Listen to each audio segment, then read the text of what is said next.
The true treasure had been the resilience I discovered in myself when that deception was revealed. The capacity to act decisively in my own interest, to rebuild from betrayal, and ultimately, to choose release over resentment when the opportunity presented itself. The dream house had never really been mine, despite the legal documents proving ownership. But the life I was now creating, that belonged to me completely. 6 months after selling the Pinecrest house to James, I stood in the center of my newly renovated Victorian on Maple Street, watching as afternoon sunlight streamed through the original stained glass transom, casting prismatic patterns across hardwood floors I'd painstakingly restored with my own hands. The house was finally complete, or at least as complete as a 120-year-old home ever truly becomes, after months of careful renovation that had preserved its historic character while updating systems and spaces for modern living. "I still can't believe you did most of this yourself," Sophia remarked, running her hand appreciatively along the crown molding I'd stripped and refinished over countless weekends. "When did you become so handy?" "YouTube University," I joked, though the truth was more complex. The physical labor of restoration had become a form of therapy for me, tangible, measurable progress that provided a counterbalance to the more ambiguous emotional recovery I was navigating. Each stripped layer of paint, each carefully repaired piece of woodwork, each wall returned to its original glory represented not just improvement to the house, but reclamation of my own capability. "Well, it's stunning," Sophia declared, accepting the glass of Champtoral her husband spent our savings on his girlfriend. Then I showed them who really owned their dream house. I watched my husband's face turn ashen as I slid the property deed across the table, the one with only my name on it. "This dream house was never ours, James.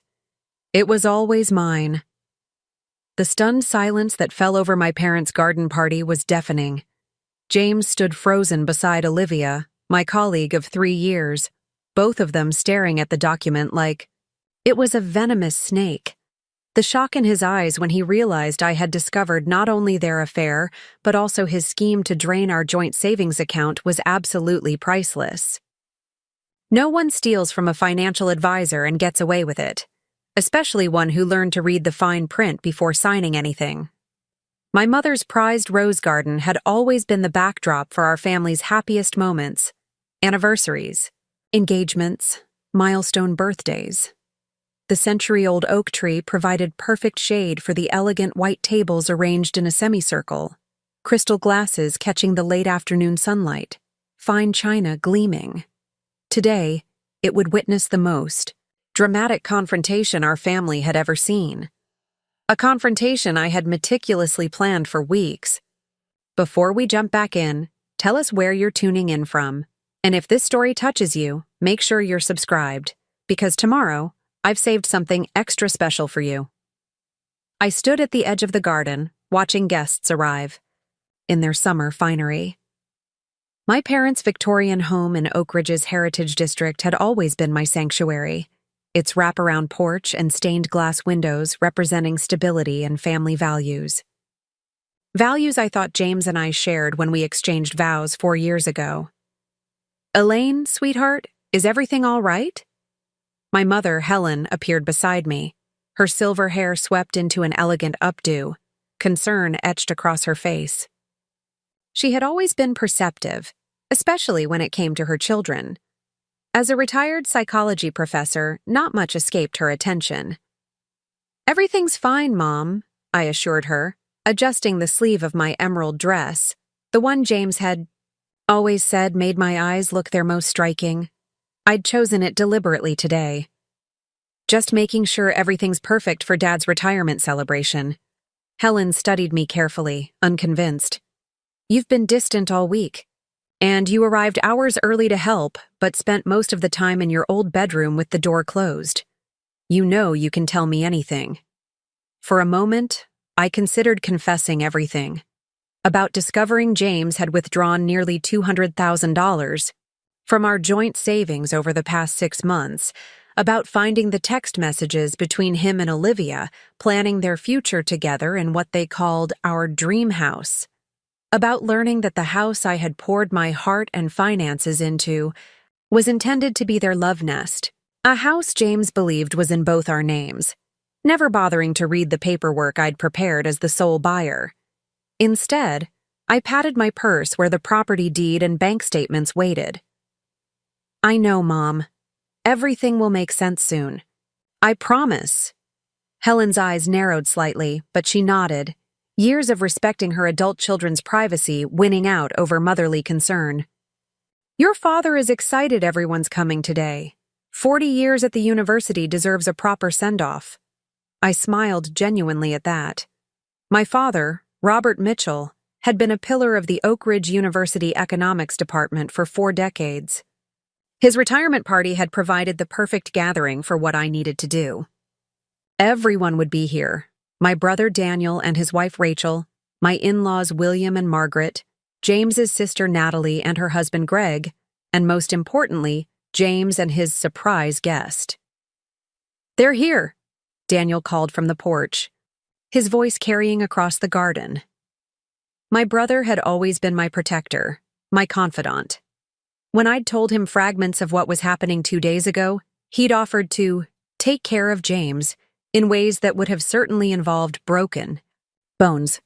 I'd talked him down, explaining I had a better plan, one that would hit James where it really hurt: his pride and his wallet. I took a deep breath, smoothing down my dress and squaring my shoulders. The woman who walked toward the party was not the same one who had stood trembling in her office 3 weeks ago, staring at bank statements that revealed her husband's betrayal. That woman had cried, had questioned what she'd done wrong, had wondered if she'd been blind to the signs. The woman I was today had done her research, consulted her lawyer, and secured her future. James appeared at the garden entrance, looking like he'd stepped out of a magazine in his tailored blue suit. His dark hair was freshly cut, his smile confident as he greeted my parents with warm hugs.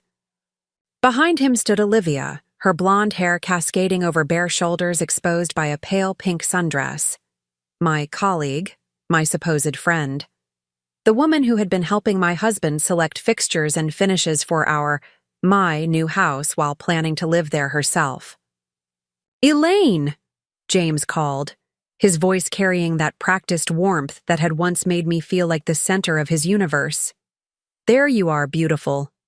He approached, leaning in to kiss my cheek as if nothing was amiss. I allowed it, feeling nothing but the cool detachment I'd cultivated over the past 3 weeks. "James," I smiled, meeting his eyes directly. "I see you've brought Olivia." I extended my hand to her, watching as confusion and guilt flickered across her face. "How nice." "Olivia helped stage the Henderson property," James explained smoothly to my parents. "I thought it would be nice to include her today since we've all become such good friends." My father raised an eyebrow but said nothing, years of academic diplomacy serving him well. My mother merely smiled, but I recognized the look in her eyes, the same one she gave students she suspected of plagiarism. "Of course," I said. "Olivia. And I go way back. In fact, she's been instrumental in helping design the interior for the house in Pinecrest Estates." I watched James's expression carefully, noticing the momentary flash of panic. He hadn't expected me to know about her involvement with the house. "The new development?" my father asked, interest piqued. "I heard those properties were selling before they were even completed." "Yes," I continued smoothly. "James has been working tirelessly on it. In fact, we've secured one of the homes." I turned to James. "Perhaps you'd like to tell everyone about it during dinner?" James's smile tightened almost imperceptibly. "Sure, if everyone's interested." "Oh, we definitely are," Daniel interjected, appearing beside me with 2 champagne flutes. He handed one to me, his eyes never leaving James. My brother had always been protective, but today there was something dangerous in his gaze. "I've been hearing about this project for months." More guests began to arrive, filling the garden with cheerful conversation and laughter.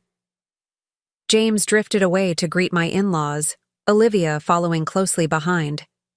I watched them, noting the careful distance they maintained in public, not too close but never too far from each other. "You're scary calm," Daniel murmured beside me. "You sure you don't want me to accidentally spill something on his designer suit? I'm thinking the seafood sauce would leave quite an impression." I laughed, the sound surprisingly genuine. "And ruin Mom's tablecloth? She'd never forgive you. Besides, some stains aren't visible to the naked eye, but they never truly wash out." Daniel studied me. When did my little sister become so philosophical and terrifying? When I discovered my husband had been embezzling from our joint accounts to finance a love nest for him and my colleague. I sipped my champagne, the bubbles sharp on my tongue. Life lessons come in unexpected packages. My brother's expression darkened. "I still can't believe he thought he'd get away with it. You're a financial advisor, for God's sake. Did he think you wouldn't notice $200,000 missing?" "Men like James don't think about consequences," I replied. Preparing and narrating this story took us a lot of time, so if you are enjoying it, subscribe to our channel. It means a lot to us. Now back to the story. They believe they're entitled to whatever they want, and that the rules don't apply to them. I paused, watching as James charmed a group of my father's colleagues, his hand occasionally brushing against Olivia's back when he thought no one was looking. But today, he learns differently. The garden party progressed like a carefully choreographed dance. Guests mingled, my father received heartfelt tributes from colleagues and former students, and my mother presided over it all with gracious efficiency. James played his part perfectly, the devoted husband, the successful businessman, the charming son-in-law. If I hadn't seen the evidence with my own eyes, I might have believed the performance myself. As the catering staff began setting up the buffet table under the oak tree, I excused myself and walked to the house. In my childhood bedroom, everything remained as it had been when I left for college 15 years ago. Academic trophies lining the bookshelf, framed photographs capturing milestones, the comfortable window seat where I'd spent countless hours reading and dreaming. I sat there now, retrieving my phone from my purse. "Everything's set," Sophia texted. My best friend since college and fellow financial advisor had been my rock through this ordeal. The locksmith confirmed the change was completed this morning. "New keys are with me. Timing good for phase 2? "Perfect," I replied. "Dinner in 20 minutes. Be ready." I stood, smoothing my dress and checking my reflection in the antique mirror above my dresser. The woman who stared back at me looked composed, determined, powerful. I hardly recognized myself, yet I felt more authentically me than I had in years. When I returned to the garden, guests were beginning to take their seats at the elegantly set tables. Name cards guided them to their places. Another detail I had quietly taken over from my mother, ensuring James and Olivia were seated directly across from me. "There she is," my father called as I approached. At 65, Robert Mitchell remained. An imposing figure, tall, broad-shouldered, with a full head of silver hair and penetrating blue eyes that could intimidate freshmen and tenured professors alike. "I was beginning to think you'd escaped your own party planning." I kissed his cheek. "Just making a quick call, Dad. Some last-minute business." "Always working," he teased. "You get that from your mother. Never could leave the job at the office." "Speaking of work," my mother interjected, joining us with a glass of white wine in hand, "I heard your firm is handling the Westridge Retirement Community account now. That's quite an achievement." Before I could respond, James appeared at my side, slipping his arm around my waist with practiced ease. My wife is too modest to brag, but she closed that deal almost single-handedly. The partners were impressed. Enough to mention Equity Track. I didn't flinch at his touch, though every nerve in my body recoiled. Instead, I smiled. It was a team effort. I glanced toward Olivia, who hovered nearby, clearly unsure of her place in this family dynamic. In fact, Olivia helped with some of the presentations. "Really?" my mother asked, her tone pleasant but her eyes sharp. "How wonderful to collaborate so closely with colleagues." Olivia shifted uncomfortably. "It was nothing, really. Elaine did all the heavy lifting." "Olivia's being modest," I continued. "We've been working very closely for months now, on all sorts of projects." I emphasized the last words slightly, watching as her cheeks flushed. "Everyone's seated," Daniel announced, rescuing Olivia from further scrutiny. "And the staff is ready to serve." We moved toward the tables, a gentle breeze carrying the scent of my mother's roses across the garden. The scene was picture-perfect: crisp white tablecloths, gleaming silverware, crystal glasses catching the golden afternoon sun. In another life, I would have reveled in this moment, surrounded by family and friends celebrating my father's achievements. Instead, I took my seat with the cold precision of a chess player advancing a queen for checkmate. James sat across from me, Olivia to his right. My parents occupied the heads of the table, with other family members and close friends filling the remaining seats. My in-laws, William and Margaret Wilson, were engaged in conversation with my brother's wife, seemingly oblivious to the undercurrents of tension. "Before we begin," my father announced, standing with a glass in hand, "I want to thank everyone for coming today. 40 years at the university has been the privilege of a lifetime, but the real achievement has been the family around this table." He looked at my mother with such evident love that my heart ached. Once I thought James looked at me that way. To family, those we're born to, and those we choose. To family, everyone echoed, raising their glasses. As the first course was served, my mother's favorite summer gazpacho, conversation flowed easily among the guests. Academic achievements, community projects, vacation plans, and local politics dominated the discussion. I participated appropriately, laughing at the right moments, asking thoughtful questions, playing the role of the perfect daughter and hostess. "James," my father-in-law called from down the table, "tell everyone about the Pinecrest project. I hear the model home is absolutely spectacular." James straightened, always eager to discuss his professional accomplishments. "It's our finest development to date. Luxury homes with every possible amenity, smart home technology, infinity pools, chef's kitchens, home theaters. We've sold almost the entire first phase before completion." "Didn't you and Elaine secure one of those homes?" my mother asked innocently, though I caught her glance in my direction. James hesitated for a fraction of a second. "Yes, we did. One of the premium lots, actually, backing up to the conservation area." "How exciting!" Margaret, James's mother, exclaimed. "When can we expect the housewarming party?"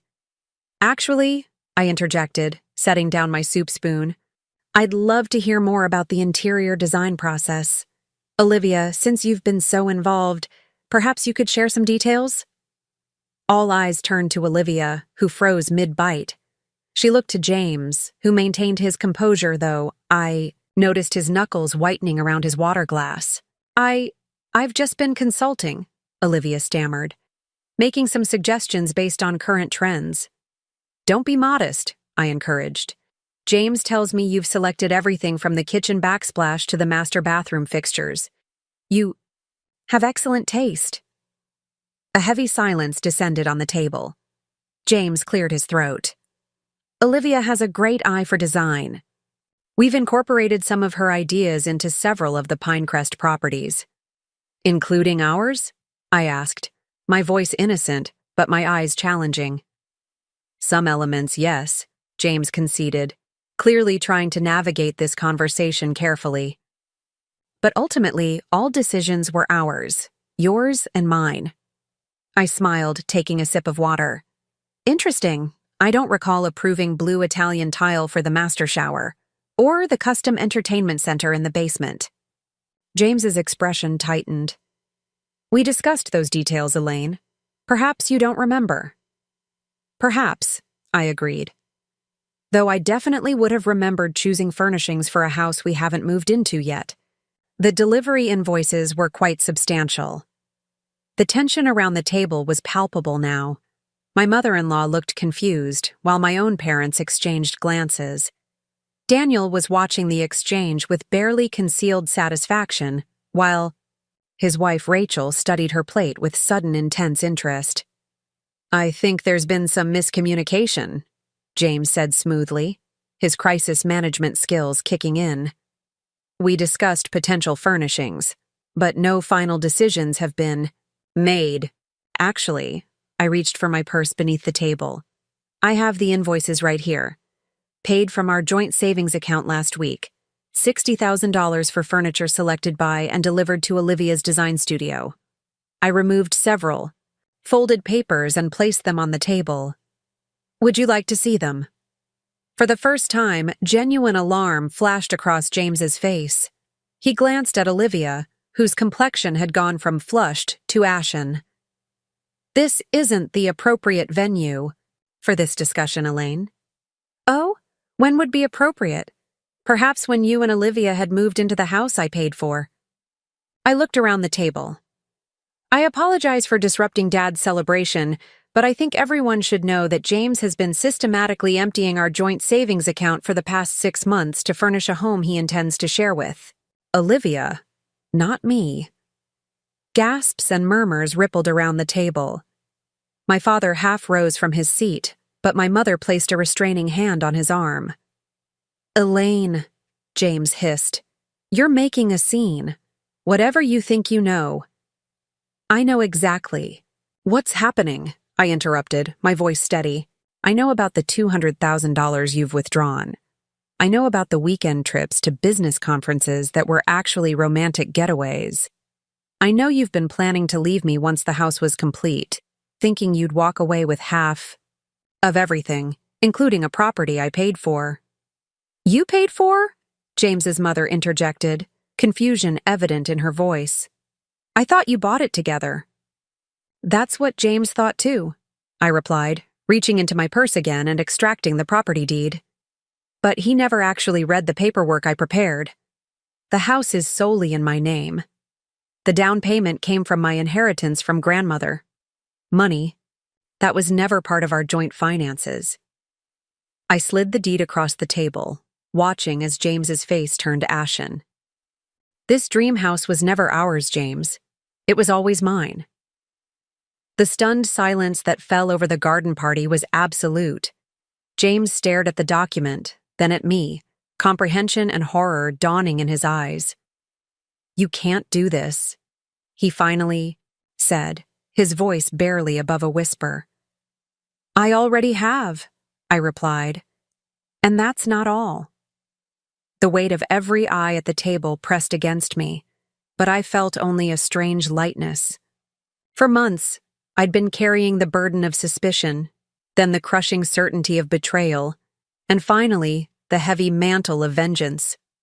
Now, as I revealed the truth, one devastating piece at a time, each disclosure lifted another pound from my shoulders. "What do you mean?" James demanded, his composure cracking. The charming facade that had won over clients, colleagues, and unfortunately me, was slipping to reveal the panicked man beneath.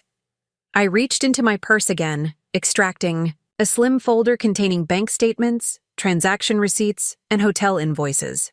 Each page told its own story of deceit: weekend getaways labeled as business trips, extravagant gifts purchased on our joint credit card, cash withdrawals that had steadily drained our savings. "You were careless, James," I said, spreading the documents before him. "You left digital footprints everywhere. Did you really think I wouldn't notice hundreds of thousands of dollars disappearing from accounts I monitor professionally?"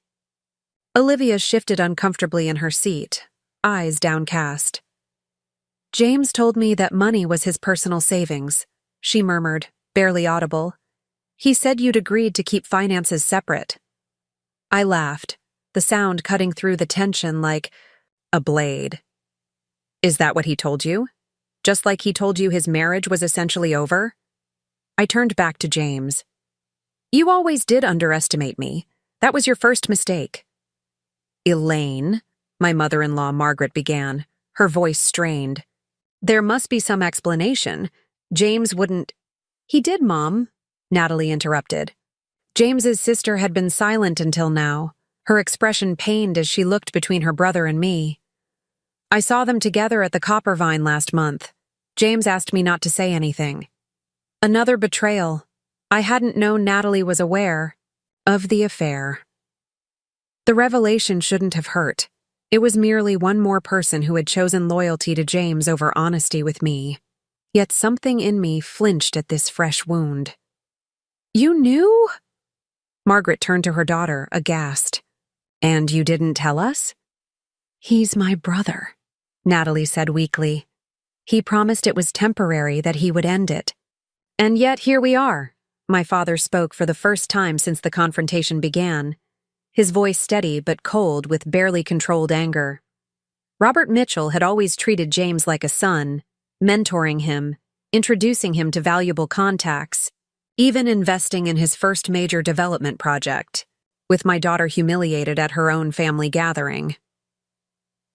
I'm not humiliated, Dad, I said, meeting his gaze. I'm vindicated. The distinction was important. For weeks after discovering James's betrayal, I'd cycled through all the expected emotions: shock, grief, self-doubt, blinding rage. I'd questioned every aspect of our relationship, searching for signs I must have missed, ways I had failed. I'd stood before mirrors wondering if Olivia's youth and beauty had simply made me obsolete in my husband's eyes. But then, as I uncovered the extent of his financial duplicity, something had shifted within me. This wasn't about love fading or attraction dimming. This was about greed, opportunism, and the calculated exploitation of my trust. And those were things I could fight with weapons far more effective than tears or pleas. James pushed back from the table, standing abruptly. I don't have to listen to this. You want a scene, Elaine? Congratulations, you've created one. He turned to my parents. Robert, Helen, I apologize for this disruption to your celebration. Sit down, James, my father commanded, his professor's voice brooking no argument. You don't get to walk away from this. To my surprise, James hesitated, then slowly sank back into his chair.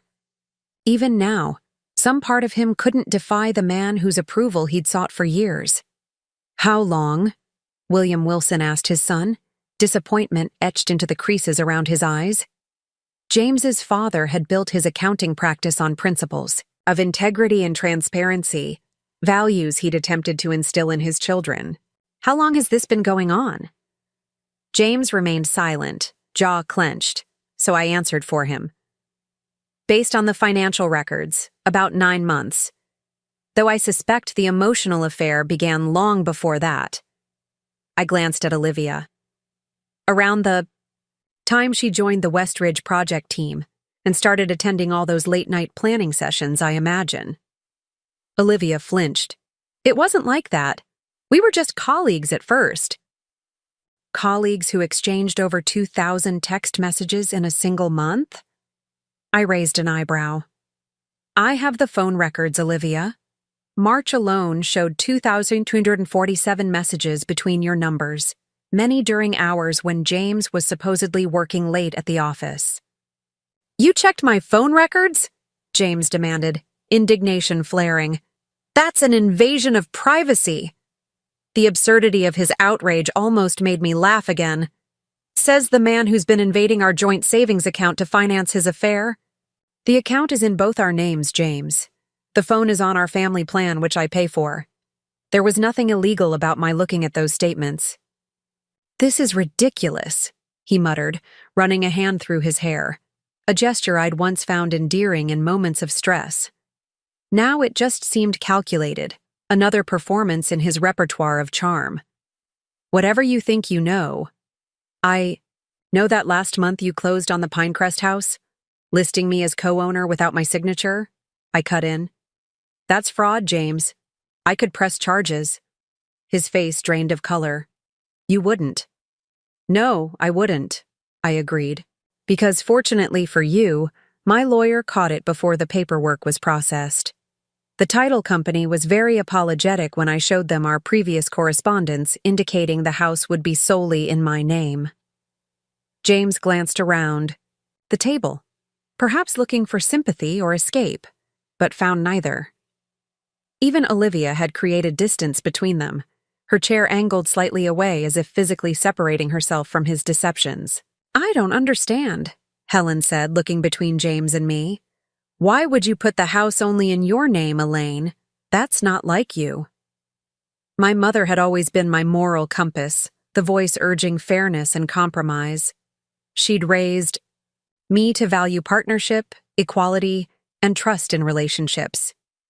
The disappointment in her question stung, though I knew it came from confusion rather than judgment. It wasn't my original intention, I explained gently. When we first looked at the Pinecrest development, I was excited to build our future home together, but 3 months ago I found something concerning in our financial statements. I paused, remembering the sick feeling in the pit of my stomach that day. Large withdrawals from our joint savings, money we'd been setting aside for the house. When I asked James about it, he claimed they were investments for our future, promising substantial returns. I looked directly at James. I wanted to believe him, I really did. But something felt off, so I started watching our accounts more closely. The withdrawals continued, smaller amounts, but more frequent. Meanwhile, James began suggesting changes to the house plans, expensive upgrades, premium finishes, custom features I hadn't requested. Those were investments, James insisted, though his voice lacked conviction. The housing market in Oak Ridge is booming. I was leveraging opportunities. In your mistress's design studio? I asked mildly. Because that's where most of the money went. Custom furniture, imported fixtures, art pieces, all delivered to Olivia Carter Interiors. Olivia's face flushed crimson. Those were for staging projects, client properties. Odd that the delivery addresses matched our Pinecrest lot number. Then, I replied, sliding another document across the table, a delivery confirmation with our future address clearly marked. And strange that the master bedroom furniture perfectly matched the dream bedroom Pinterest board you created and shared with James.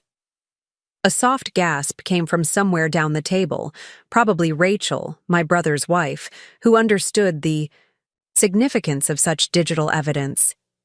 She worked in corporate security and had often warned family members about their digital footprints. James should have listened more carefully during those holiday dinner conversations. When I realized what was happening, I continued, addressing my mother's original question. I spoke with my lawyer. She suggested modifying the purchase agreement to protect my investment. Since I was providing the entire down payment from my inheritance, she advised putting the property solely in my name. And you didn't discuss this with James? Margaret asked, her loyalties clearly torn between defending her son and acknowledging the evidence before her. I tried, I said honestly. 3 times I brought up concerns about our finances. Each time James dismissed them. I was being paranoid. I didn't understand real estate investment. I should trust him to handle these matters. I looked at my husband, remembering those gaslighting conversations that had made me question my own perceptions. So I made an executive decision to protect myself. By going behind my back, James snapped. Like you went behind mine? I countered. The difference is what I did was legal and transparent. I never hid the paperwork from you, James. You signed it yourself. You just never bothered to read what you were signing. A heavy silence fell over the table. The catering staff hovered uncertainly near the kitchen door, clearly unsure whether to proceed with serving the main course. My mother caught their eye and gave a slight nod, ever the gracious hostess even in the midst of family implosion. What happens now? Daniel finally asked, voicing the question everyone was thinking. I took a deep breath. This was the moment I'd rehearsed most carefully with Sophia and my lawyer. As of this morning, the locks on the Pinecrest house have been changed. James, your personal belongings from our current home have been packed and moved to a storage facility. I slid a small card across the table. The address and access code are here. I've paid for 3 months in advance, which should give you ample time to find new accommodations. You've evicted me? James stared at the card in disbelief. You can't just— I can, and I have, I said firmly. Our current home is also in my name. Another benefit of my paranoia about financial security. You're welcome to contest it legally, of course, but given the evidence of financial misconduct I've gathered, I wouldn't recommend it. And what about our marriage? James asked, his voice suddenly quiet. Something flickered in his eyes. Not regret for his actions, I realized, but regret for their consequences. Are you filing for divorce? The papers will be delivered to you tomorrow, I confirmed. My lawyer suggested giving you time to secure legal representation of your own first.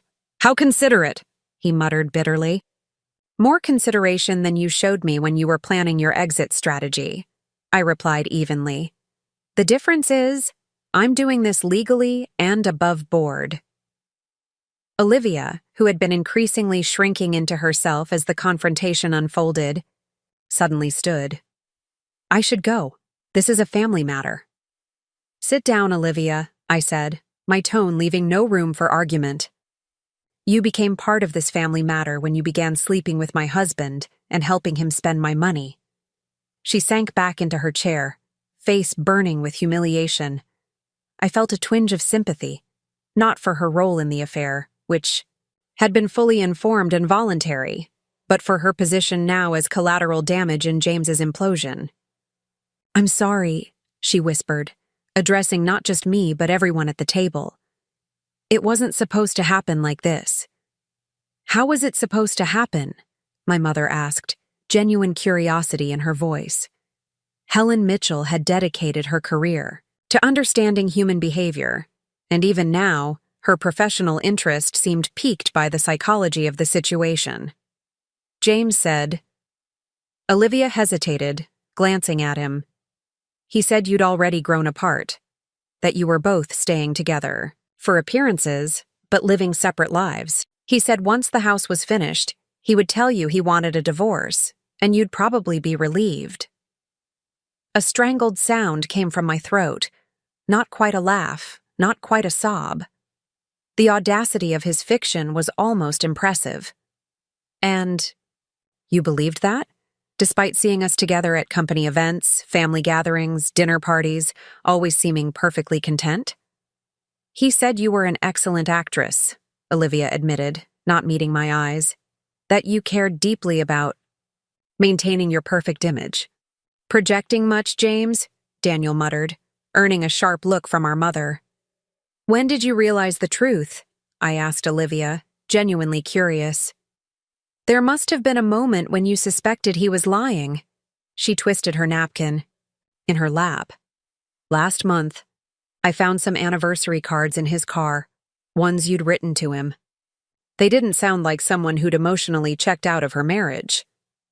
I nodded, remembering those cards. For our last anniversary, I'd written about our future together, the family we hoped to start, the lifetime of memories we would create in our new home. Words from a woman fully invested in her marriage, not one staying together for appearances. And yet you continued the affair, I observed. He promised he would end things with you properly, she said, voice small. That he'd been looking for the right moment. The right moment being after you'd both moved into my house, using my money? I clarified. Olivia had no response to that, her silence damning. I trusted you, I told her, the professional calm I'd maintained finally cracking slightly. I recommended you for the Westridge project. I invited you to my home for dinner parties. I helped you secure your promotion last year. I know, she whispered. I'm so sorry, Elaine. Sorry you did it, or sorry you got caught. My brother's wife, Rachel, spoke for the first time, her voice sharp with disapproval.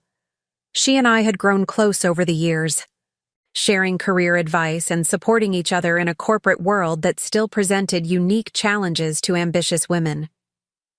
Olivia didn't answer, which was answer enough. "I think," my father said, rising from his seat with the authority of decades in academia, "that we've had enough drama for one afternoon. This was meant to be a celebration, not a tribunal." He looked at James and Olivia with thinly veiled contempt. "I believe you two should leave." James stood slowly, gathering whatever dignity he could muster. "You haven't heard my side of the story."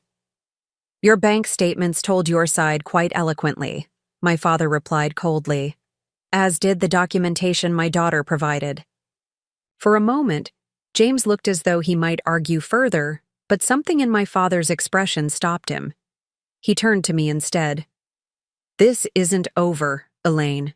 You've humiliated me in front of our entire family."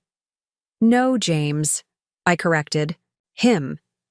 You humiliated yourself. I simply provided the audience." He flinched as if I'd struck him. In all our years together, through disagreements and occasional arguments, I had never spoken to him with such direct brutality.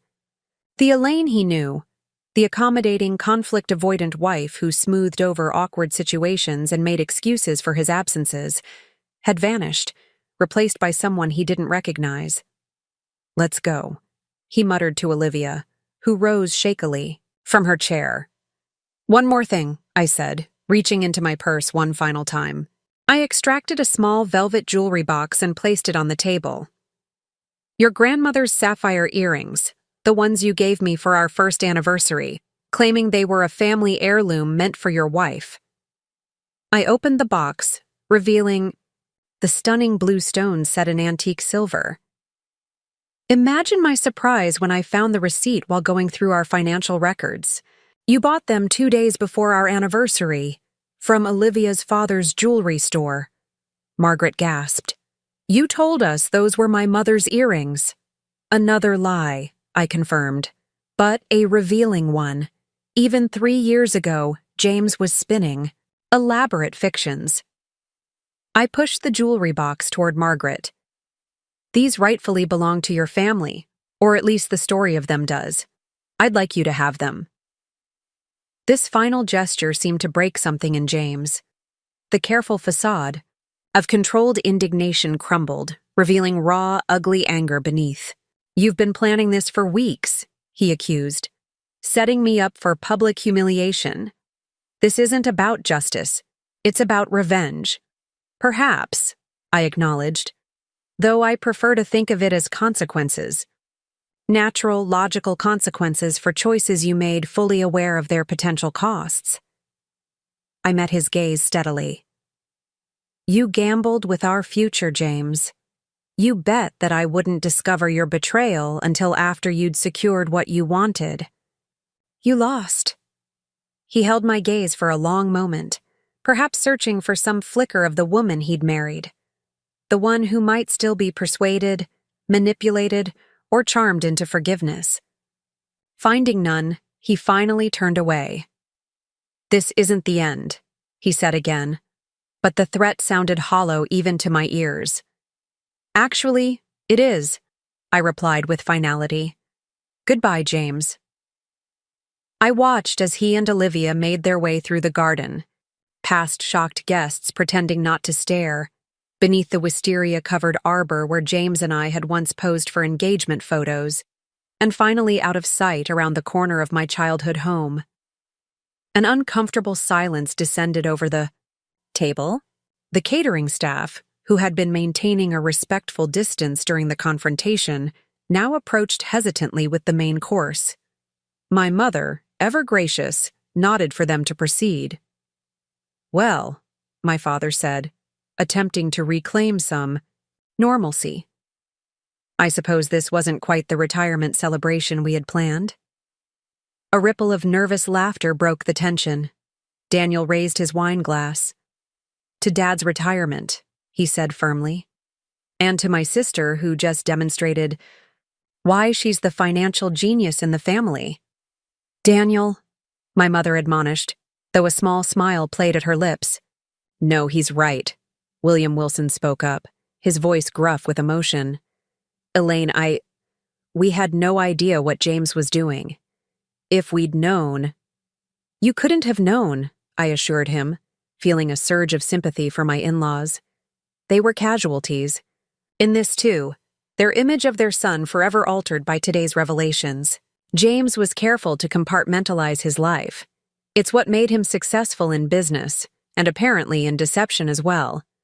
Margaret dabbed at her eyes with a linen napkin. "I don't know what to say. I'm so ashamed." "You have nothing to be ashamed of," I told her firmly. "James made his choices. They reflect on him, not on you." "Will you be all right?" she asked, maternal concern overriding family loyalty in this moment. "Financially, I mean.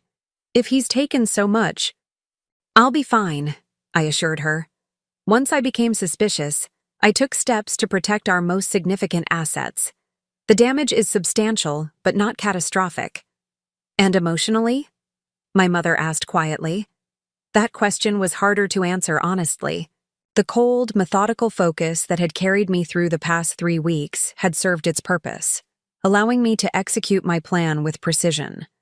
But now, watching my husband walk away for the last time, I felt the first tremors of what would surely become a seismic emotional aftershock. "I'll be fine there too," I said, with more confidence than I felt. "Eventually."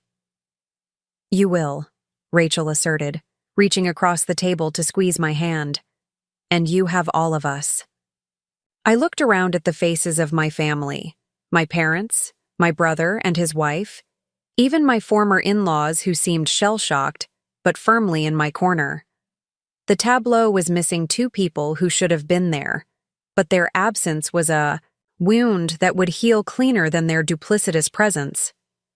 "Thank you," I said simply, "for believing me, for being here." "Always," my father replied. "Now, perhaps we should try to salvage something of this celebration." We made a valiant effort. The excellent food was consumed, wine was poured, and conversation gradually shifted to safer topics. My father's colleagues shared amusing anecdotes from his teaching career, successfully drawing laughter from the assembled guests. To a casual observer, it might have appeared that the dramatic interlude had been forgotten. But I felt the weight of concerned glances, the careful way people phrased questions to avoid touching on raw subjects, the protective circle my family had instinctively formed around me. Their love was tangible and sustaining, but it couldn't erase the reality that at 34, I was facing a future entirely different from the one I'd envisioned.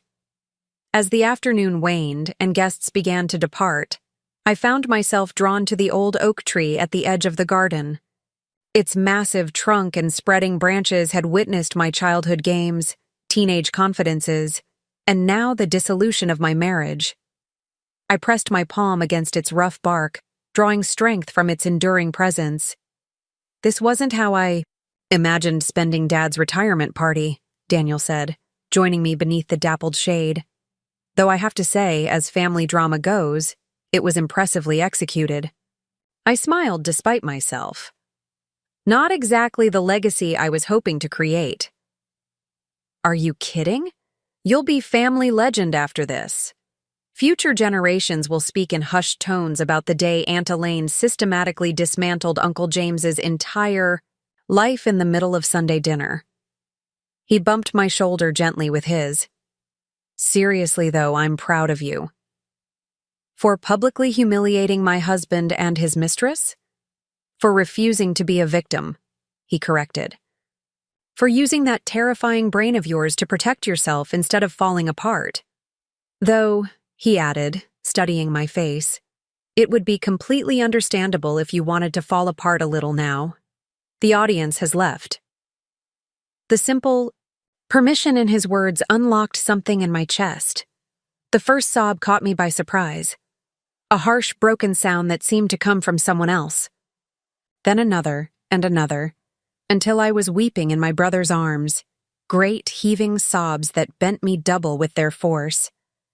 Daniel held me silently, one hand making soothing circles on my back the way he had when we were children and I'd fallen from the treehouse or scraped my knee on the sidewalk.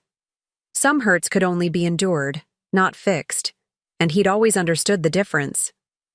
I loved him, I managed between sobs. God, I loved him so much. I know, Daniel murmured. That's what makes it so awful. Was I blind? Did I miss something essential that would have told me who he really was?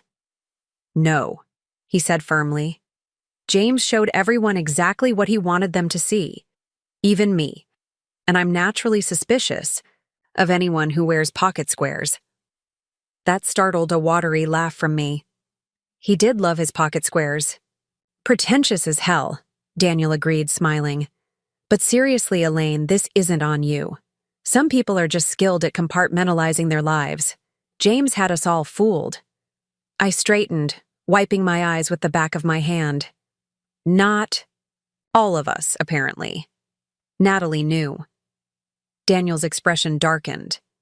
Yeah, that's a separate betrayal to process. But right now, focus on yourself. What do you need? Want me to stay with you tonight? Or you could come to our place. The offer was tempting. The thought of returning to the modern townhouse where James and I had lived for the past 3 years, now emptied of his belongings but still haunted by his presence, made my stomach clench. But I knew avoidance would only delay the inevitable confrontation with my new reality. I need to go home, I said. Begin the process of reclaiming my space. But thank you. At least let me drive you. You shouldn't be alone right away. Actually, I admitted, Sophia is meeting me there. She helped coordinate the moving company this morning, and she's bringing wine and Chinese food. Daniel nodded, approvingly. Good. And tomorrow? I took a deep breath, mentally reviewing the list I'd prepared. Tomorrow I meet with the lawyer to finalize the divorce filing. Then I have a meeting with my financial advisor to restructure my investments. Post James. And I need to contact HR about removing him from my health insurance and updating my emergency contacts. All very practical, Daniel observed. But what about the emotional stuff? Are you seeing someone? A therapist, I mean. I nodded. First appointment is Wednesday. Sophia's therapist recommended her. Apparently she specializes in betrayal. Trauma. Good. He squeezed my shoulder. And when you're ready, not now, but eventually, we should talk about what happened with the house. The Pinecrest house. I tensed. What about it? You're not seriously planning to live there, are you? After everything that's happened? The question caught me off guard. In the fog of discovery and planning, I hadn't thought beyond securing the property and preventing James from sharing it with Olivia. The house itself, a modern architectural statement with floor-to-ceiling windows, custom finishes, and panoramic views of the conservation area, had been selected for its investment potential as much as its livability. James and I had spent countless hours poring over floor plans, selecting materials, and visualizing our future within its walls. Now those walls seemed contaminated by betrayal, every design choice potentially influenced by Olivia's input rather than my own preferences. I don't know, I admitted. I hadn't thought that far ahead. You don't have to decide now, Daniel assured me. But remember, it's just a house.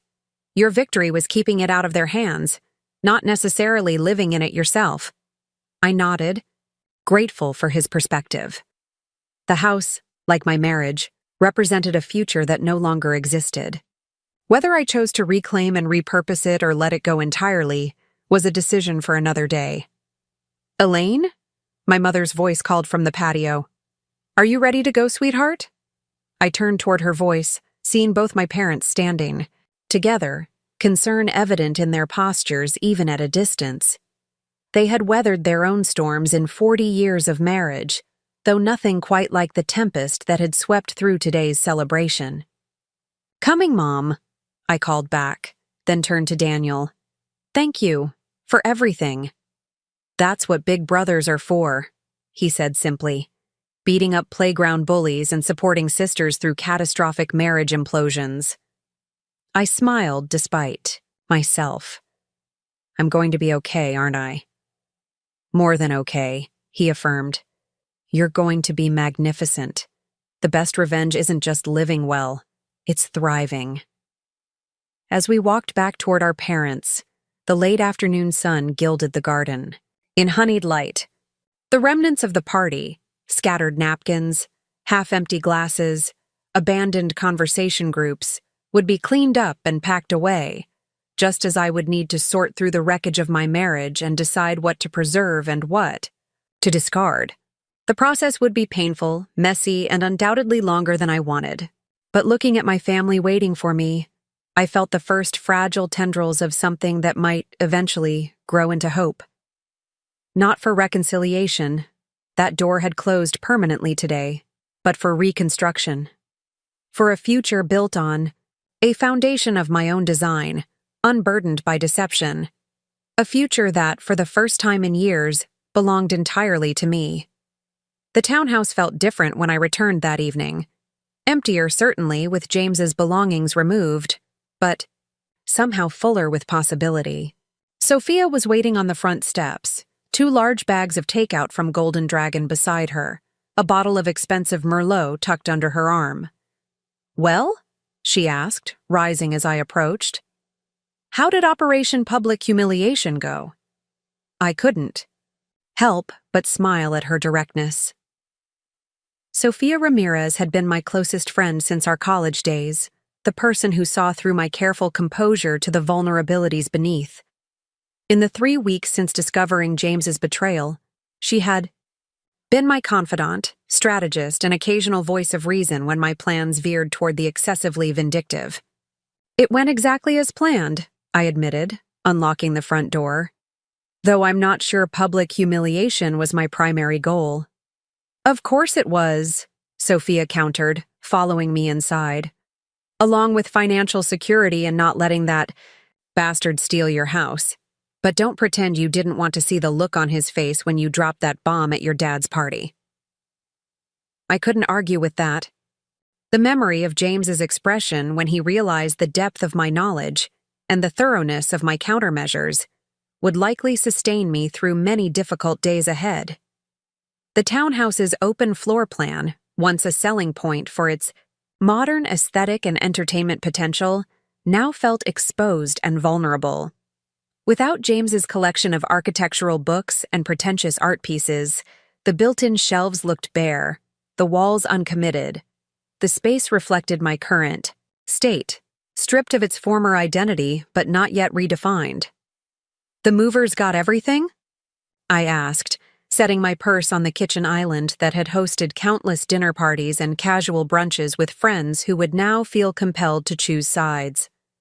Sophia nodded, uncorking the wine with practiced efficiency.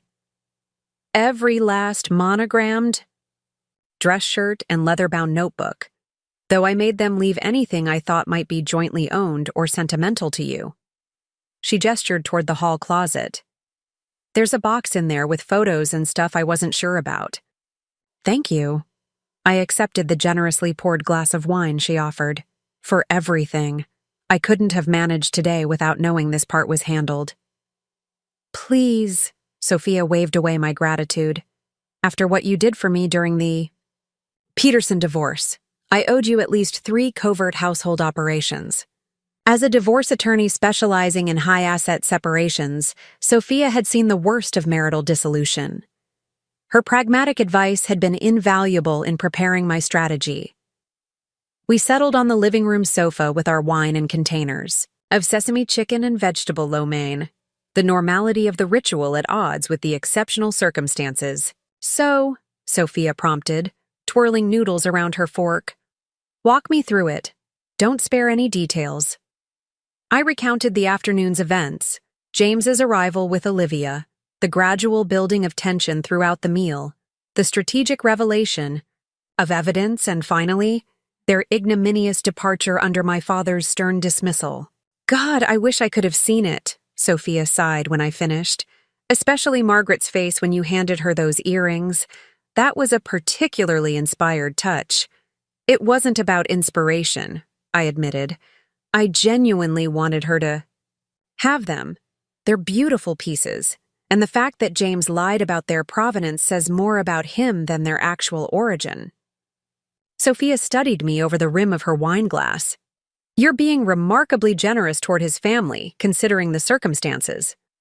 They're victims, too, in their way, I said.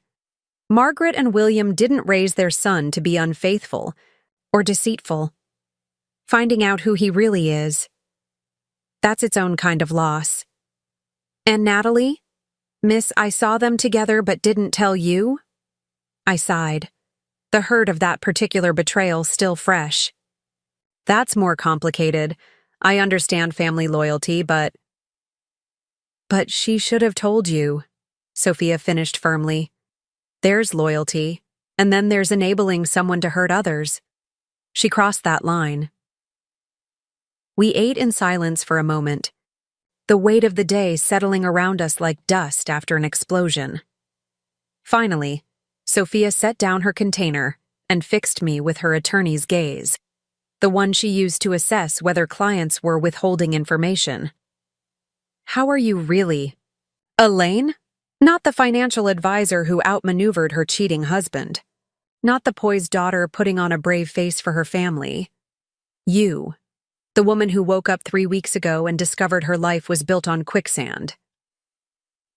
The question penetrated the armor I'd been maintaining since the moment I found those messages on James's tablet.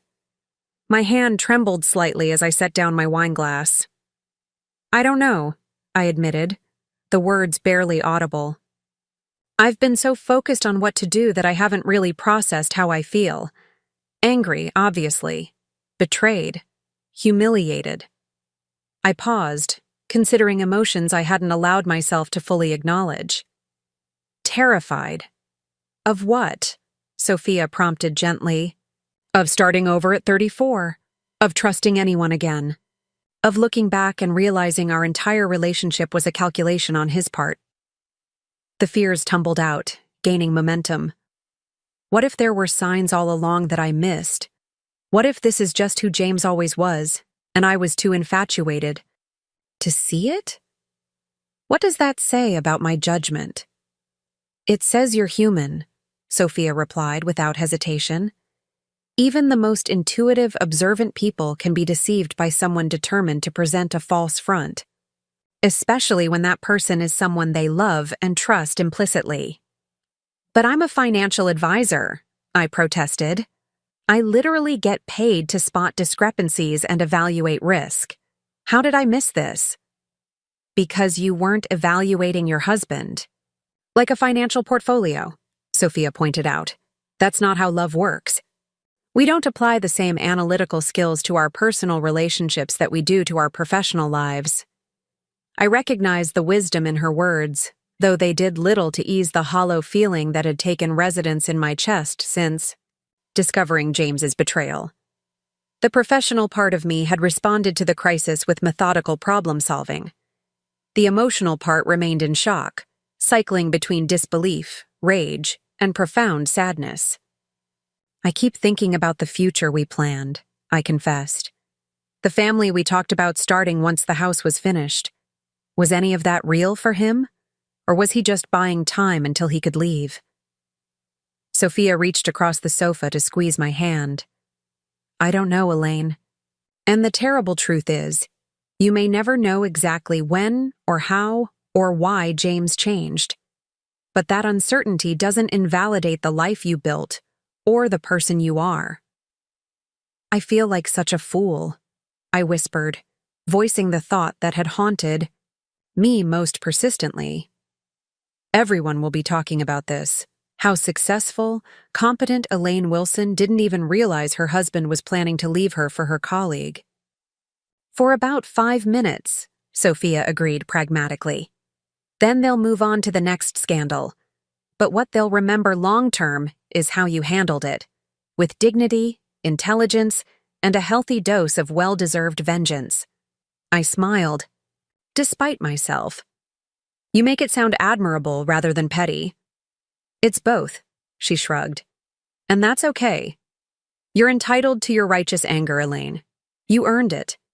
We finished our dinner and opened a second bottle of wine, moving gradually from the heavy emotional territory to more practical concerns, changing passwords, notifying the bank of new account structures, updating my emergency contacts, the 1,000 small administrative tasks that divorce necessitates. Have you thought about what you'll do about work? Sophia asked eventually. Considering Olivia is your colleague? The question had been lurking in the background of my planning. Riverside Financial had been my professional home for 7 years, a place where I'd built my reputation and client base carefully and deliberately.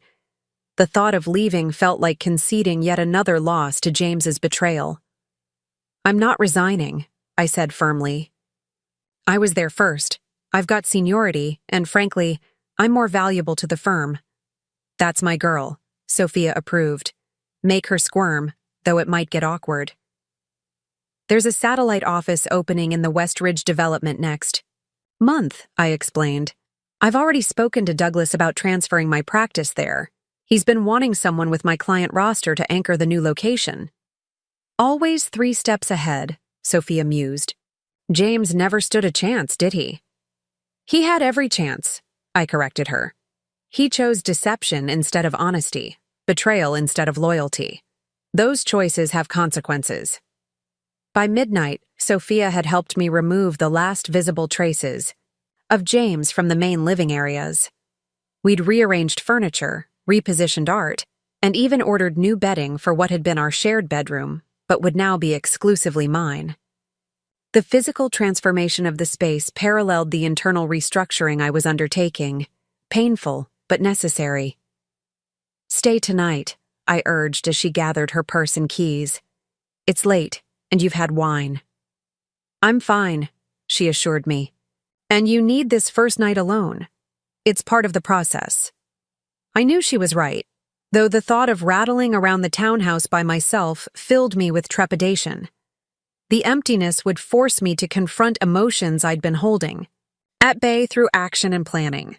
Call me if you need anything, Sophia said, embracing me tightly at the door. Anything at all, anytime. And remember, this feeling isn't permanent. It's just right now.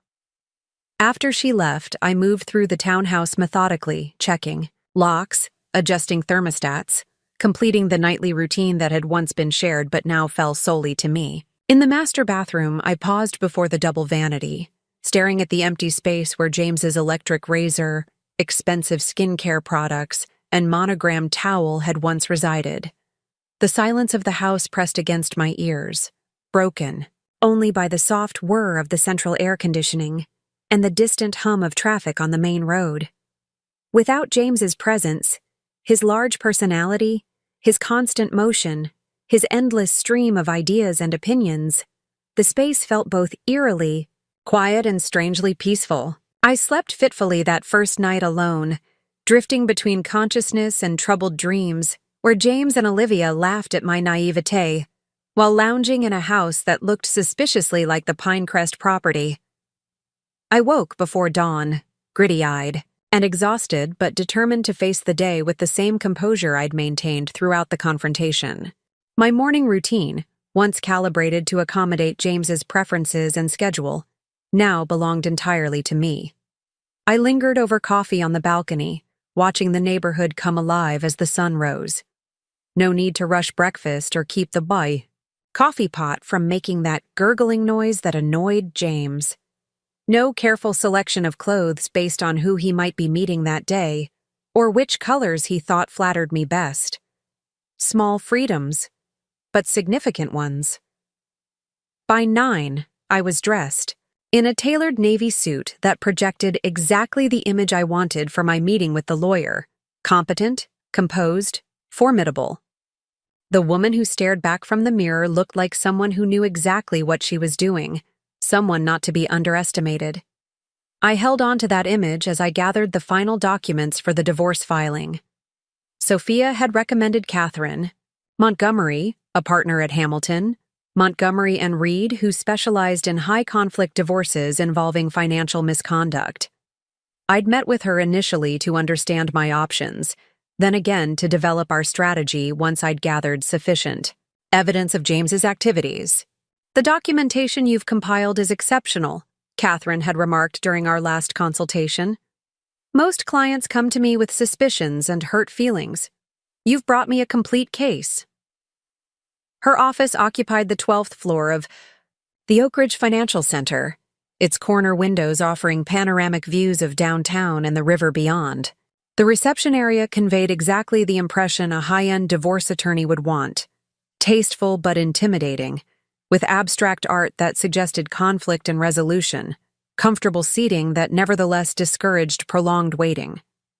"Elaine," Catherine greeted me, emerging from her office in a crimson suit that contrasted dramatically with her silver bob. At 62, she carried herself with the confidence of someone who had seen every possible variation of marital dissolution and feared none of them. "Right on time. Come in."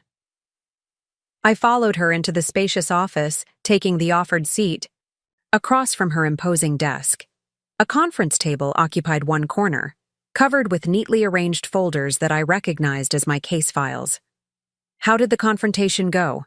Catherine asked, adjusting her reading glasses as she opened the Yasao topmost folder. "As expected," I replied. "Initial denial, followed by anger, culminating in threats that the matter isn't over." Catherine's mouth quirked in a knowing smile. "They always say that. Rarely does it amount to anything substantive." She removed several documents from the folder. "I've completed the divorce petition based on the evidence you provided. Once you've reviewed and signed, we can file today." I accepted the papers, scanning the formal legal language that would dissolve 7 years of relationship, 4 years of marriage, and 3 of dating before that. The clinical terminology: irreconcilable differences, financial misconduct, breach of fiduciary duty, seemed inadequate to describe the magnitude of James's betrayal, yet perhaps more dignified than "he planned to abandon me for my colleague after draining our savings." "Everything appears in order," I confirmed, signing where indicated. "Excellent. Now, about the house," Catherine continued. "The Pinecrest property. While I'm confident your sole ownership will stand up to any challenge, we should prepare for James to contest it, possibly claiming he was misled about the nature of the documents he signed." "I anticipated that," I said, retrieving a flash drive from my purse. The closing attorney recorded the signing session as standard practice for their firm. James clearly acknowledged receiving copies of all documents in advance. He just didn't bother to read them before signing. Catherine's eyebrows rose appreciatively. "You continue to impress, Elaine. Most of my clients are reactive. You've been remarkably proactive." "I'm a financial advisor," I reminded her. "Risk management is quite literally my job." "Indeed," she nodded. "Well, this certainly strengthens our position. I've also prepared a temporary restraining order regarding financial matters, preventing James from accessing any joint accounts or credit lines during the pendency of the divorce." "Already handled," I assured her. "I've frozen our joint accounts and removed him from all credit cards except one with a minimal limit that I'm monitoring daily. I left exactly half the balance of our joint checking account in place for his immediate expenses." Catherine removed her glasses, regarding me with newfound respect. "You know, if you ever tire of financial advising, you'd make an excellent divorce attorney." I smiled thinly. "I prefer helping people build wealth, not divide it." "Fair enough." She gathered the signed papers, tapping them into a neat stack. "My assistant will file these today. James should be served within 48 hours. Once that happens, the temporary orders take effect immediately. Has he retained counsel yet?" "Not that I'm aware of. Though if he follows predictable patterns, he'll go to Martin Reynolds. They play racquetball together at the athletic club." Catherine nodded, making a note. "Reynolds is aggressive, but not particularly creative. I've faced him dozens of times." She looked up, her expression softening slightly. Elaine, you've done everything right from a legal and financial perspective, but I feel compelled to ask, how are you managing emotionally? The question caught me off guard, similar to Sophia's inquiry the night before, but somehow more unsettling coming from this formidable professional woman. I hesitated, balancing honesty against the composed image I was determined to maintain. I'm focusing on practical matters for now, I finally said. The emotional fallout. I'm addressing that separately. Good, Catherine said. Too many. Clients let their emotions drive their decision-making during divorce. It almost always leads to poor outcomes. She rose, signaling the end of our meeting. I'll contact you as soon as James is served and we receive any response from his counsel. I left the law office with a strange sense of accomplishment mingled with unreality. The legal machinery that would dismantle my marriage was now in motion, proceeding with the same methodical precision I'd applied to uncovering James's betrayal. Yet despite the professional satisfaction of executing a well-crafted plan, an undercurrent of grief pulsed beneath my composed exterior. 7 years of shared history, birthdays, holidays, career milestones, quiet Sunday mornings, ambitious plans for the future, all ending not with the gradual fading of love or even a dramatic explosive argument, but with the cold revelation of calculated deception. There would be no opportunity for closure, no chance to understand fully what had gone wrong or when James had decided our marriage was disposable. My next appointment took me across town to the offices of Meridian Wealth Management, where my personal financial advisor Martin Chen had squeezed me into his schedule after receiving my urgent email the previous day. Unlike my relationship with Catherine, which was newly formed for this specific crisis, Martin had been guiding my investments since my first job out of graduate school. Elaine, he greeted me, rising from behind his desk with evident concern. I was surprised by your message. Urgent portfolio restructuring isn't a phrase I typically associate with your long-term approach. I closed his office door before responding. My circumstances have changed significantly, Martin. I'm divorcing James. To his credit, Martin showed only momentary surprise before his professional demeanor reasserted itself. I see. Please, sit down and tell me what you need. For the next hour, we methodically reviewed my financial position, investments, retirement accounts, insurance policies, real estate holdings. I had already removed James as beneficiary from most accounts, but several required additional documentation that Martin helped me prepare. The Pinecrest property, Martin noted, reviewing the mortgage details. That's the development James has been working on, correct? Yes. I explained the unusual circumstances of the purchase and my sole ownership of the property. Martin whistled, softly. That was remarkably prescient of you. Not prescience, I corrected. Just caution. James became increasingly secretive about finances over the past year. I responded by protecting myself. Well, it puts you in a strong position now, Martin observed. Though I'm concerned about your liquidity with so much capital tied up in that property. If you're planning to remain there after the divorce, I haven't decided, I admitted. I secured it primarily to prevent James from taking it, not because I'm certain I want to live there. Martin nodded thoughtfully. That's understandable. We should create a contingency plan for both scenarios, keeping the property or selling it post-divorce. Either way, you'll need to rebuild your emergency fund after the withdrawals James made. We spent another 30 minutes outlining investment, strategies, and cash flow projections for my new financial reality. By the end of the meeting, I had a clear 3-phase plan for stabilizing my finances, rebuilding savings, and eventually returning to the growth trajectory I'd been on before. James's betrayal derailed my carefully constructed financial future. Thank you, Martin, I said as our meeting concluded. Having concrete numbers and timelines makes this all feel more manageable. That's why we do the planning, he replied with a gentle smile. to create certainty within uncertainty. He hesitated, then added, Elaine, I hope this doesn't sound presumptuous, but I've worked with many clients through divorce. The financial aspect is crucial, of course, but don't neglect the personal rebuilding. There's a tendency, especially among financially savvy people, to focus exclusively on the practical while deferring the emotional work. It was the third time in 24 hours that someone had attempted to steer me toward acknowledging my feelings, rather than focusing solely on practical matters. Perhaps the universe was sending a message. I'm seeing a therapist tomorrow, I assured him, and I have good support from family and friends. Excellent. He appeared genuinely relieved.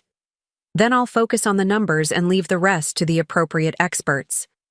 By early afternoon, I had completed most of the administrative tasks on my list, updating my emergency contacts, securing important documents, changing passwords for every account James and I had shared.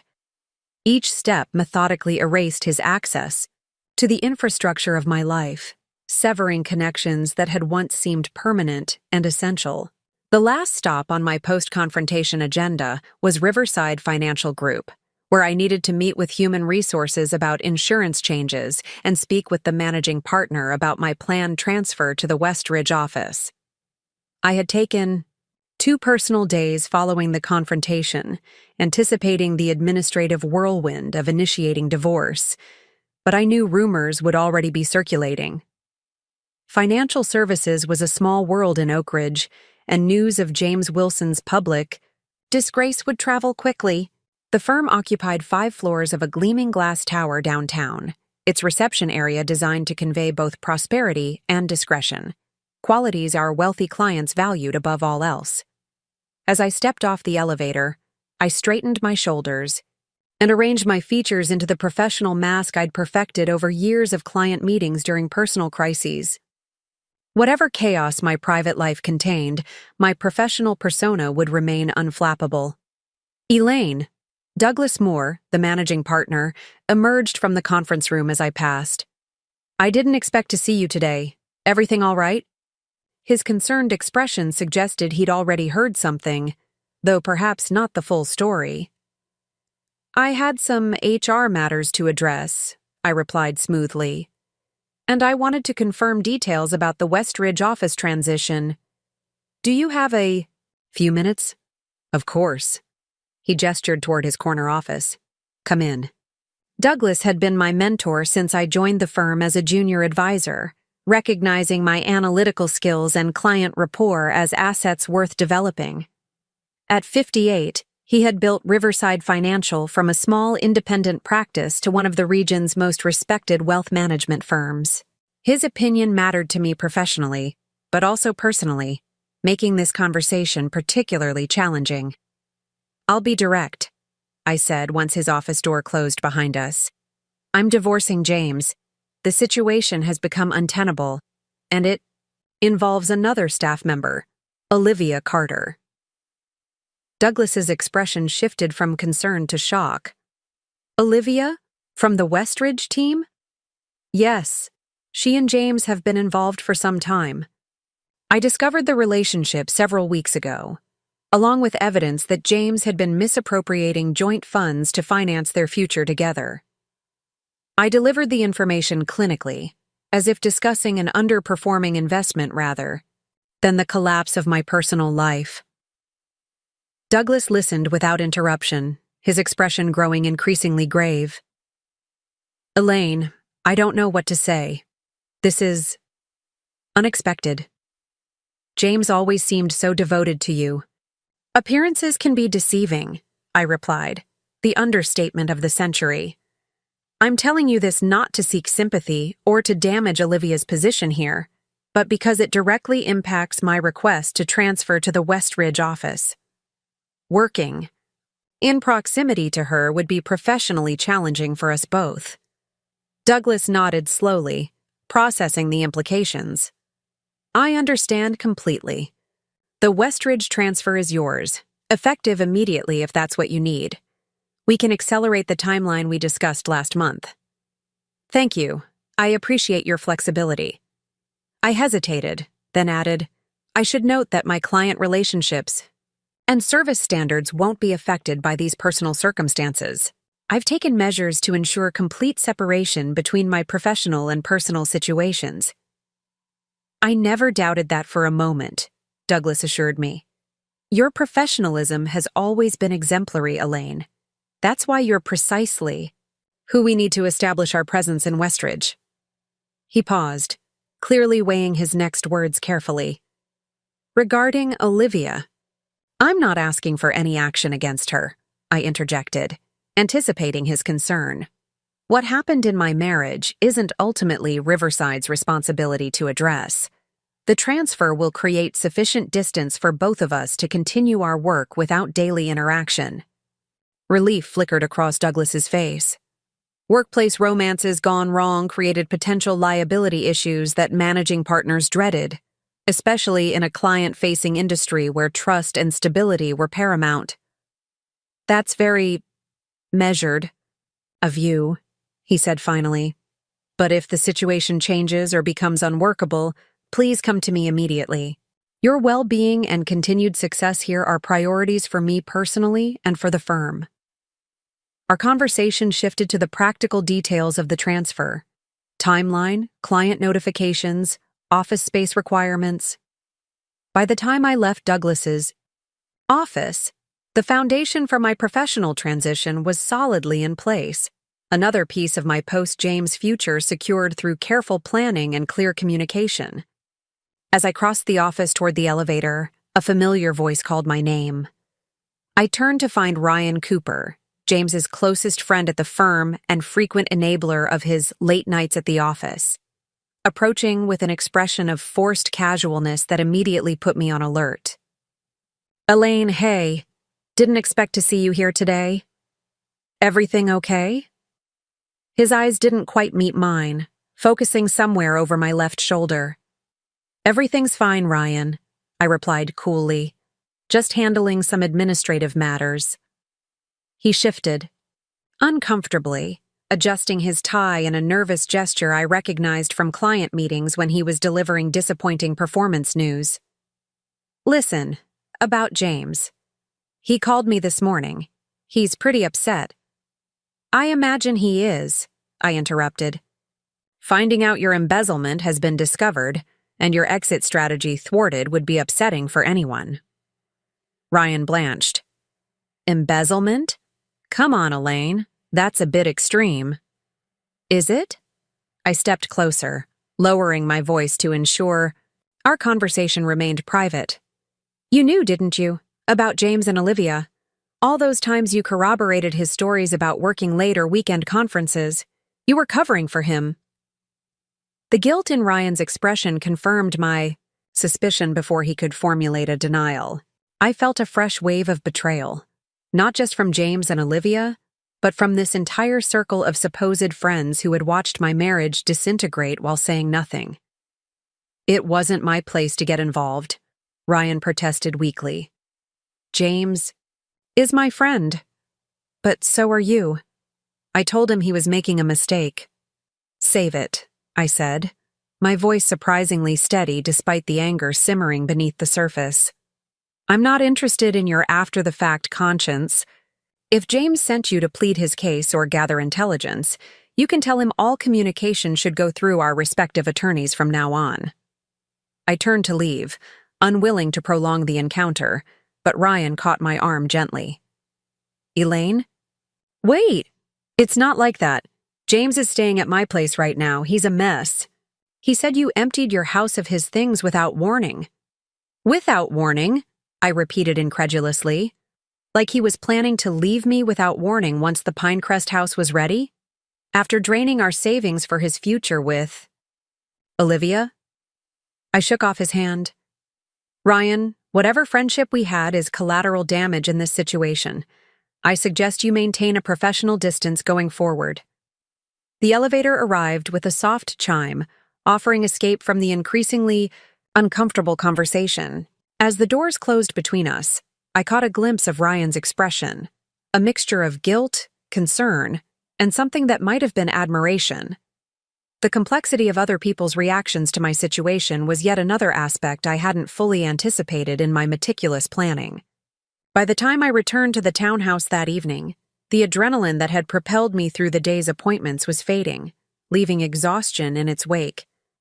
I kicked off my heels inside the door, a small act of liberation that James would have disapproved of. He'd always insisted shoes be properly placed in the entryway closet immediately upon entering. The house felt different in evening light, not just emptier with James's belongings gone, but somehow more authentic. I realized with a start that many design elements I'd attributed to our taste had actually been James's preferences imposed through subtle pressure. The sleek modern furniture that had always seemed slightly uncomfortable, the minimalist art that conveyed sophistication but little warmth, the cool color palette that photographed well but never quite felt like home. As I moved through the ET space with fresh eyes, I began mentally redecorating. Warmer colors, more personal touches, furniture selected for comfort rather than aesthetic impact. Perhaps this was the first step in reclaiming not just my financial independence, but my personal identity as well.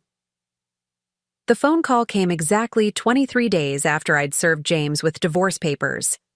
I was in my new office at the Westridge satellite location, reviewing portfolio adjustments for the Peterson account when his name appeared on my screen. For a moment, I simply stared at it, my finger hovering over the decline button. We hadn't spoken directly since the confrontation at my parents' garden party. All communication had flowed through our respective attorneys, his predictably being Martin Reynolds, just as I'd anticipated. Riverside Financial, Elaine Wilson speaking, I answered, my professional tone betraying nothing of the surge of adrenaline I felt at hearing his voice again. Elaine? James sounded different, subdued without the confident charm that had once been his signature. We need to talk. I believe our attorneys are handling all necessary communication, I replied evenly, turning to gaze out the floor-to-ceiling windows of my 12th floor office. The Westridge development sprawled below, its modern architecture a testament to prosperity and new beginnings, including my own. This isn't about the divorce, he said. It's about the house, the Pinecrest property. I tensed, prepared for another challenge to my ownership. Catherine had warned me that James might attempt various legal maneuvers to claim an interest in the property, despite the clear documentation establishing it as solely mine. What about it? I want to buy it from you, he said simply. Full. Market value, plus 10%. The request was so unexpected that for a moment I couldn't formulate a response. Of all the scenarios I'd anticipated, James attempting to purchase the house had never crossed my mind. Why? I finally managed. A heavy silence stretched between us before he answered. Because I designed it. Every beam, every angle, every wall. It's the best work I've ever done, and I can't stand the thought of someone else living in it. Or worse, you altering my vision. The raw honesty of his admission struck me more forcefully than any legal threat could have. This wasn't about Olivia anymore. She'd apparently been discarded as quickly as I had once complications arose. This was about James's ego, his professional pride, his sense of ownership over something he had created, but no longer controlled. I see, I said, keeping my voice neutral, while my mind raced through implications and possibilities. And how exactly would you finance this purchase? Considering your recent financial difficulties. Another pause, this one briefer. I've secured independent financing. The partners were impressed with the Pinecrest design. They've offered me a significant advancement against future project shares. So the very talent that had built our marriage was now being leveraged to extract himself from its ruins. There was a certain ironic symmetry to it. I'll need to think about it, I replied, unwilling to make such a significant decision during this unexpected conversation. My attorney will contact yours to discuss terms if I decide to consider the offer. Elaine? James's voice took on an edge of urgency. This doesn't have to be hostile. We were good together once. Can't we at least handle this one thing civilly directly? The audacity of his appeal to civility after his months of deception nearly provoked a laugh. Civility ended when you drained our joint savings and planned to abandon our marriage without warning, I reminded him. Now we communicate through legal representation. That's not hostility, James. It's protection. I ended the call before he could respond, setting down my phone with hands that trembled slightly despite my outward composure. The encounter had disrupted the careful equilibrium I'd been building, reopening questions I thought I'd resolved about the property and my future plans for it. My desk phone buzzed, my assistant Melissa letting me know my next appointment had arrived. With practiced discipline, I pushed thoughts of James and his unexpected offer to a compartment in my mind that could be examined later, in private. Send them in, I instructed, straightening the portfolio materials before me and assuming the professional demeanor my clients expected. The rest of the workday passed in a productive blur: client meetings, portfolio reviews, strategy sessions. With the Westridge team, the satellite office had been operational for just under 2 weeks, and already we were establishing a rhythm that felt both familiar and refreshingly different from the downtown headquarters. The smaller, more intimate setting allowed closer collaboration among the advisors, and the location in Oak Ridge's fastest-growing commercial district attracted precisely the upwardly mobile professional clientele the firm had hoped to capture. By 5:30, I was the last advisor remaining, using the quiet to finalize presentations for the next day's meetings. The sunset painted the western sky in dramatic orange and purple, casting the office in golden light that gradually faded, to the softer illumination of desk lamps and recessed lighting. This time of day had always been my most productive, the transitional hour when daytime bustle settled into evening contemplation. My phone chimed with a text message from Daniel.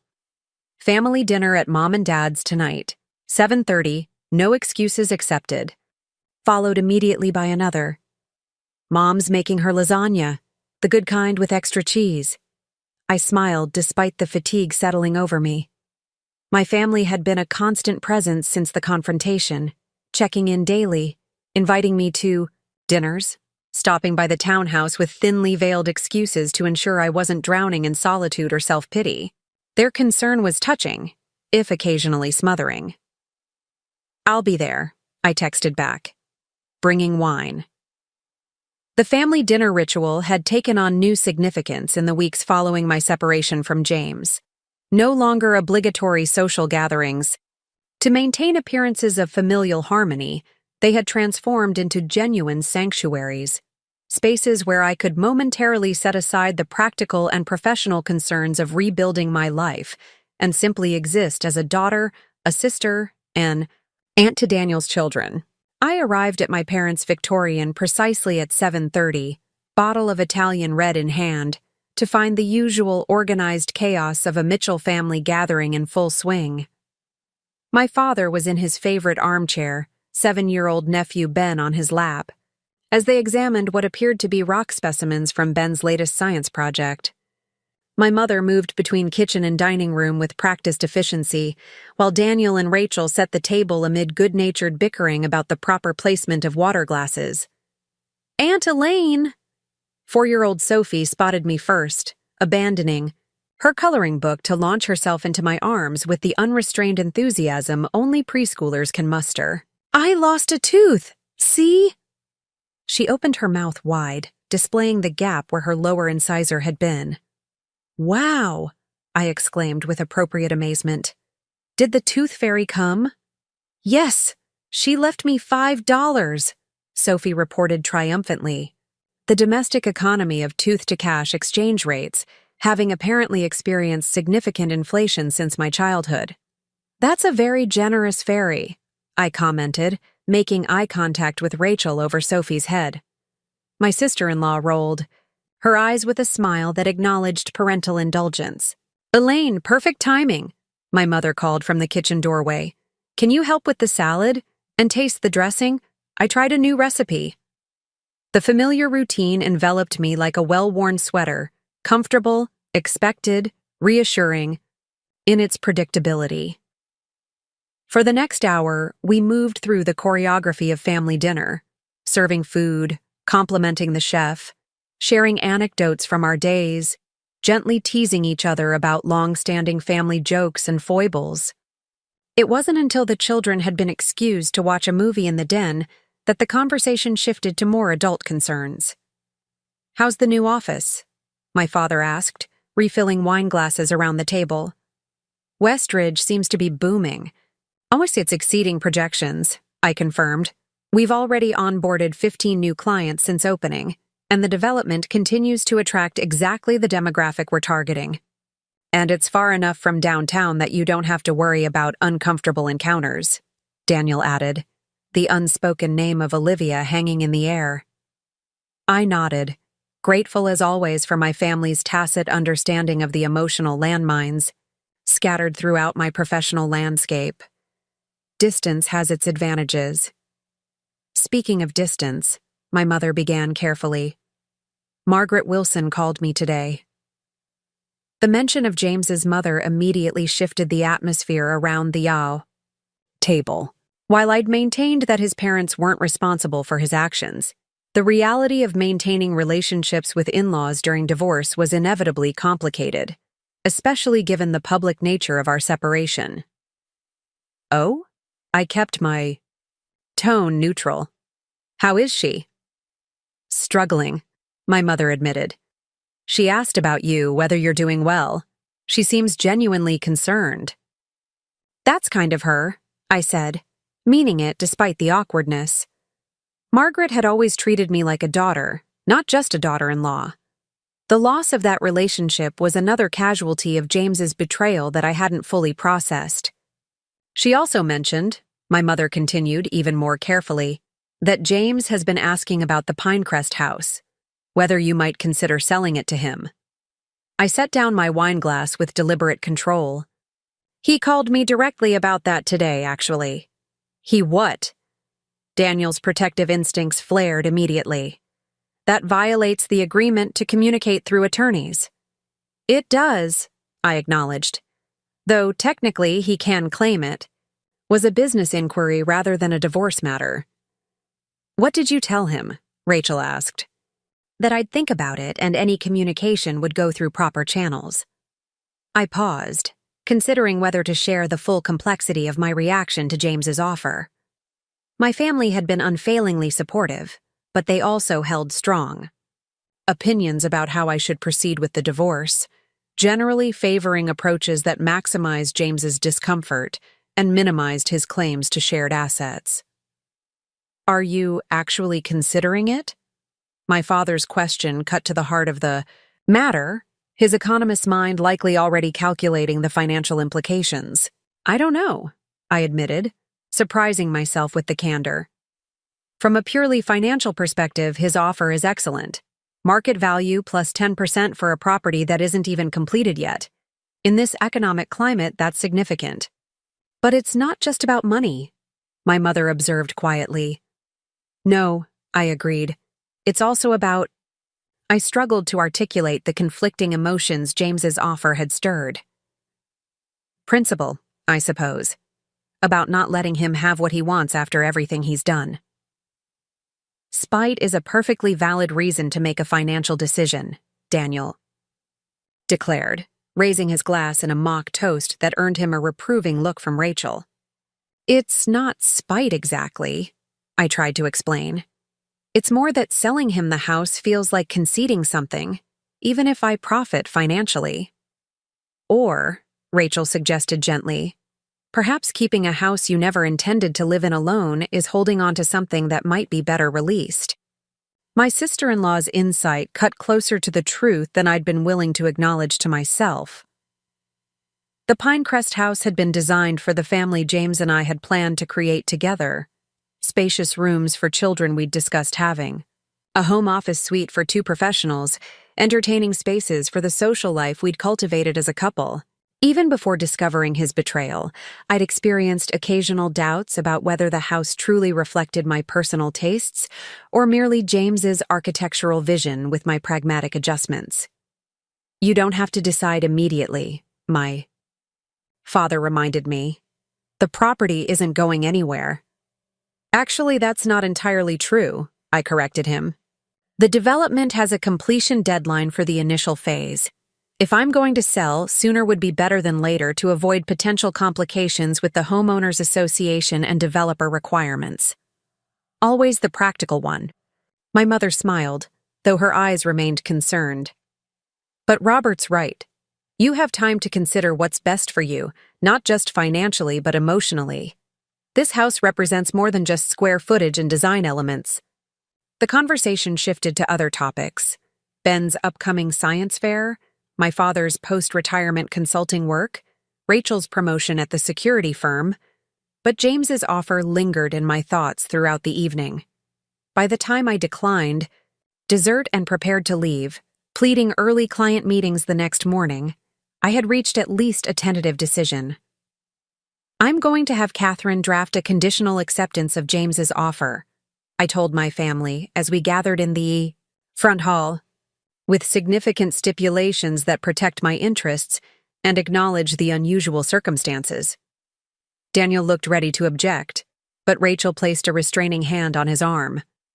"That sounds like a thoughtful approach," she said. "What kind of stipulations are you considering?" "Financial safeguards, primarily," I explained.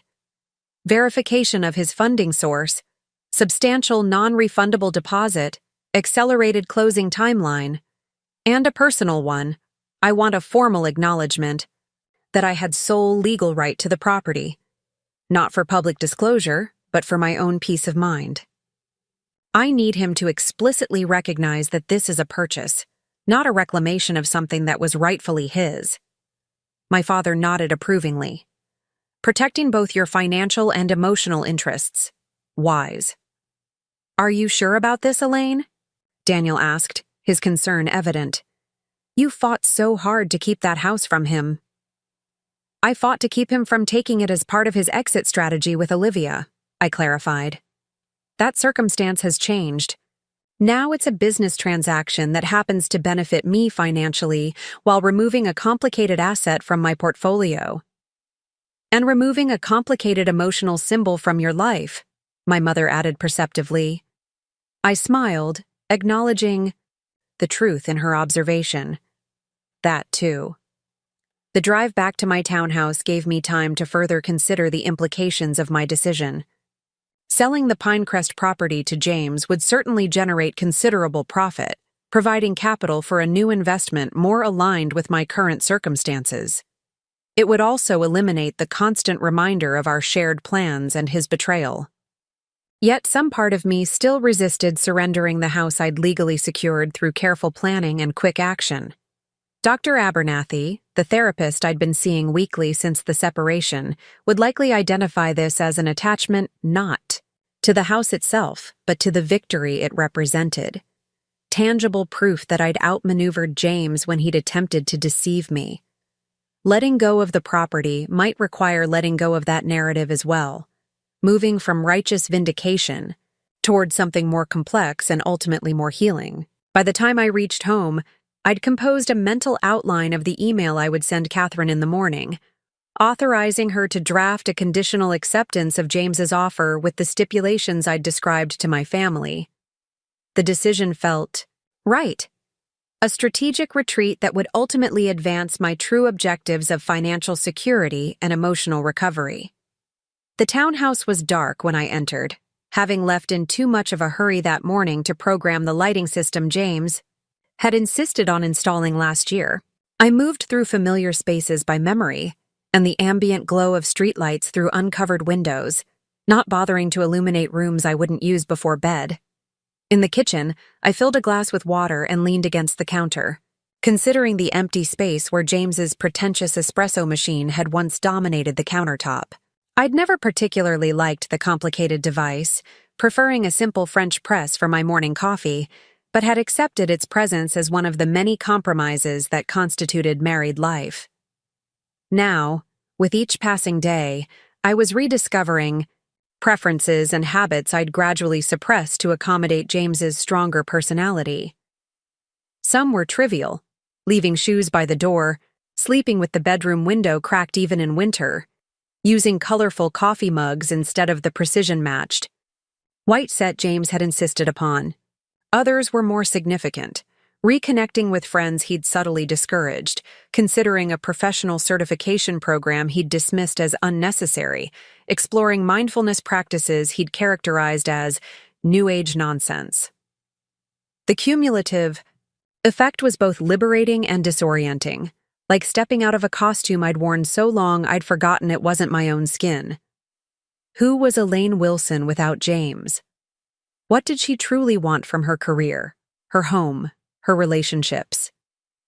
These questions occupied my quieter moments, pushing beyond the immediate practical concerns of divorce proceedings and financial reorganization.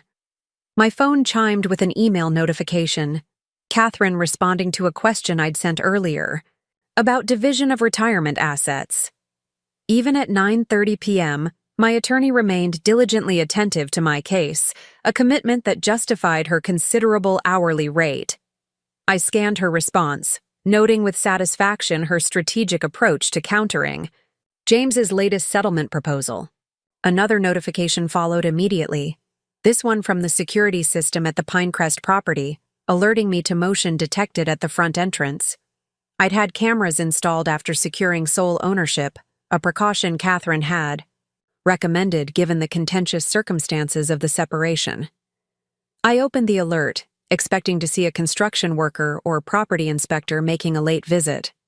Instead, the high-definition footage showed James standing on what would have been our front porch, staring up at the house with an expression I couldn't quite interpret. Not anger or resentment, but something more complex. Wistfulness, perhaps, or regret.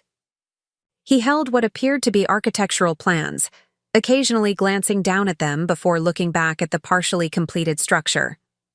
After several minutes, he refolded the plans and returned to his car, not the luxury sedan he'd driven. During our marriage, I noted, but a more modest vehicle that suggested his financial circumstances had indeed changed as dramatically as mine.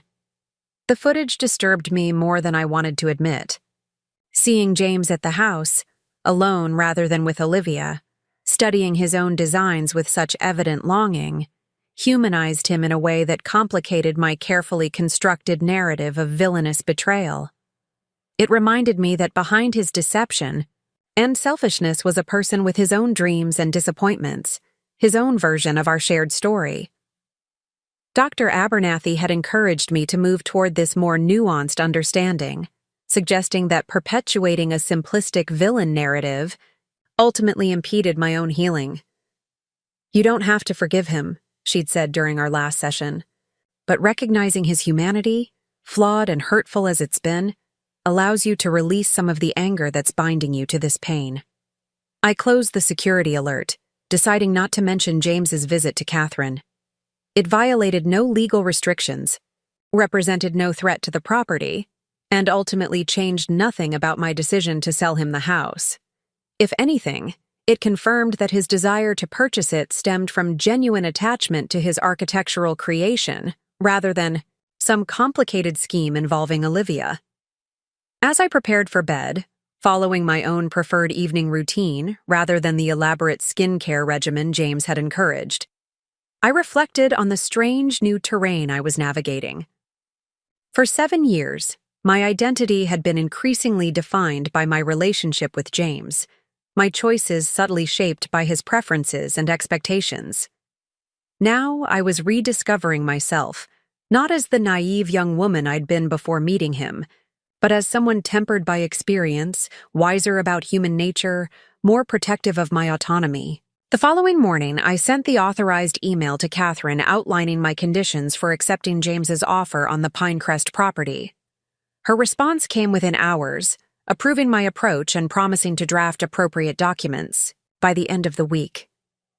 With that decision made, I turned my attention fully to the day's professional responsibilities, finding satisfaction in the clear objectives and measurable outcomes of financial advising that provided such welcome contrast to the messy ambiguities of personal life. 3 weeks later, I stood in the spacious foyer of the Pinecrest house, surrounded by the soaring ceilings and dramatic sightlines of James's architectural vision. The property was nearly complete now, lacking only final fixtures and cosmetic finishes. Sunlight streamed through floor-to-ceiling windows, illuminating spaces designed for a life I would never live. Catherine stood beside me, documents in hand for the final walkthrough before closing. James's attorney, Martin Reynolds, waited near the front entrance, engaged in quiet conversation with the closing agent from the title company. James himself maintained a respectful distance, examining a detail of the kitchen cabinetry with professional interest rather than approaching me directly. "Everything appears to be in order," Catherine murmured, reviewing the inspection report one final time. "The property condition is consistent with the stage of construction described in the purchase agreement, and all disclosures have been properly documented." I nodded, only half listening as I took a final tour of what might have been my home. Despite the pragmatic financial arguments that had ultimately convinced me to sell, standing in the physical space stirred complicated emotions. The master bedroom with its mountain views had been designed to capture morning light in precisely the way I preferred. The kitchen layout incorporated specific modifications I'd requested to accommodate my cooking habits. The library included custom shelving for my collection of financial history texts, yet interwoven with these personal touches were elements I recognized as concessions to James's aesthetic.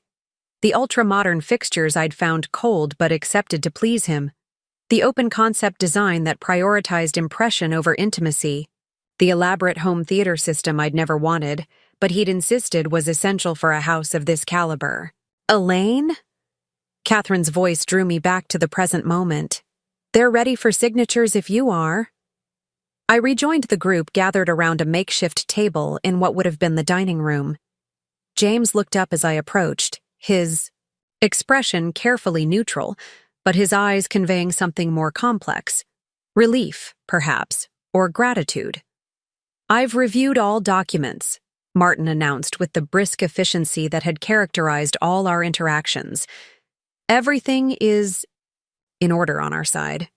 The closing agent, a middle-aged woman with the practiced pleasantness of someone who regularly witnesses major life transitions, distributed signature pages with color-coded tabs indicating where initials and full signatures were required. "Ms. Wilson, if you could start here." The process was methodical and anticlimactic. Signatures and initials, confirmations of identities, formal acknowledgments of terms. With each signed page, I transferred ownership of not just a physical property but a future that would never materialize. By the time I reached the final document, I felt a curious lightness, as if setting down a heavy object I'd been carrying for too long. "And that completes the transaction," the closing agent announced with professional cheer. "Congratulations, Mr. Wilson. Ms. Wilson, the wire transfer has been confirmed by your financial institution." With formal business concluded, an awkward moment ensued as the professionals gathered their materials and prepared to depart, leaving James and me momentarily alone in the echoing space of the foyer. I had no intention of engaging in personal conversation, having maintained strict professional boundaries throughout the transaction, but James stepped forward before I could make my exit. "Elaine," he began, his voice low enough that only I could hear. "Thank you. I know you could have refused to sell." I met his gaze directly, noting the subtle signs of strain that had appeared since our separation. New lines around his eyes, a certain hollowness in his cheeks that suggested weight loss. "It was a business decision," I replied evenly. "The offer made financial sense." "Still," he persisted, "I appreciate it. This house." He glanced around at his creation. "It means more to me than I can explain." "I understand that now," I acknowledged, surprising myself with the candor. "It's your vision, your design. You should be the one to complete it." A flicker of something like hope crossed his features. Does that mean? It means exactly what I said, I interrupted, not wanting him to misinterpret professional courtesy as personal softening. The house is now legally yours, as it should have been from the beginning if you'd been honest about your intentions. His expression closed slightly at the reminder of his deception. I never meant for things to unfold as they did. But they did unfold that way, James. Through choices you made deliberately, repeatedly, over months. I kept my voice level, not allowing emotion to color the observation. Actions have consequences. Some of those consequences can be mitigated, like your ability to purchase this house despite your initial plan to take it from me. Others are permanent. He nodded slowly, accepting the finality in my tone. For what it's worth, Olivia and I? He hesitated, apparently reconsidering whatever he'd been about to say. Well, that's not relevant anymore. So they had separated, as I'd suspected from his solitary visit to the property. I felt no satisfaction in this confirmation, only a weary recognition of patterns I'd observed in other divorces. The relationship that began in deception rarely survived the harsh light of reality once the excitement of forbidden connection faded. No, I agreed. It isn't relevant. Not to me, and not to this transaction. I extended my hand formally, concluding our business with the professional courtesy I would show any client. Goodbye, James. I wish you well with the house. He accepted, the handshake with visible surprise, perhaps having expected continued hostility rather than this detached civility. Thank you, Elaine. I wish you. He seemed to struggle for appropriate words. Happiness. Whatever that looks like for you now. Catherine appeared at my side, effectively ending the exchange. Ready? She asked, car keys already in hand. At my nod, she led the way toward the front entrance, maintaining the protective buffer she'd established throughout our professional relationship. As we walked away from the house, away from James, away from the future we'd planned within those walls, I experienced not the grief or anger I might have expected, but a profound sense of completion. The sale represented the final severing of practical entanglements between us, a clean financial break to match the emotional one I'd been working toward. How do you feel? Catherine asked as we reached her car, legal briefcase stowed safely in the back seat. I considered the question carefully before answering. Lighter, I said finally, like I've set down something I no longer need to carry. She nodded approvingly. That's the ideal outcome in these situations. Not victory or vengeance, but release. As a veteran of countless high-conflict divorces, Catherine understood better than most the psychological weight of protracted battles, overshared assets, and broken promises. The funds should be available in your account by end of day, she continued, shifting to practical matters as we drove away from Pinecrest. Have you decided how you'll allocate the proceeds? I had, in fact, spent considerable time with Martin Chen developing an investment strategy for the substantial sum the sale had generated. The plan balanced immediate needs, long-term security, and something I hadn't prioritized in years: personal fulfillment. Most will go into diversified investments, I explained. Some for retirement enhancement, some for more aggressive growth opportunities. I've also allocated funds for a down payment on a new property, something smaller in the historic district downtown. A wise distribution, Catherine approved. And the contingency acknowledgement? She referred to the unusual stipulation I'd insisted upon, James's formal written recognition that I had held sole legal ownership of the property and that his purchase represented a new acquisition rather than recovery of a shared asset. The document held no practical legal value, but had been important to me as a matter of principle. I'll keep it with my important papers, I said. It's unlikely I'll ever need it, but it matters that he acknowledged the truth. Catherine finished for me. That's not unusual or unreasonable, Elaine. documentation of truth has value beyond legal enforceability. As we navigated back toward downtown Oak Ridge, I gazed out the window at neighborhoods transitioning from the ultra-modern developments of Pinecrest to the established character of older districts. My thoughts turned to the small Victorian row house I'd toured the previous week, a historic property with original architectural details and a sun-filled garden room that had immediately felt more like home than the sleek modernity of the house I'd just sold. The row house needed considerable updating and lacked the impressive scale of the Pinecrest property, but its character resonated with aspects of myself I was rediscovering: appreciation for history and craftsmanship, desire for intimacy rather than ostentation, comfort with imperfection and the evidence of time's passage. "I'm making an offer on the Maple Street property," I told Catherine, the decision crystallizing as I spoke. The full asking price, with flexibility on timing to accommodate the current owner's needs. She glanced at me with evident approval. "The Victorian? It suits you far better than that glass and concrete monument to modernity ever would have." I smiled, appreciating her candor. "I think so too. It's a place I can imagine growing into, not one I'll need to grow to accommodate." "That's the wisdom that comes from experiences like yours," she observed, "learning the difference between what impresses others and what truly nurtures you."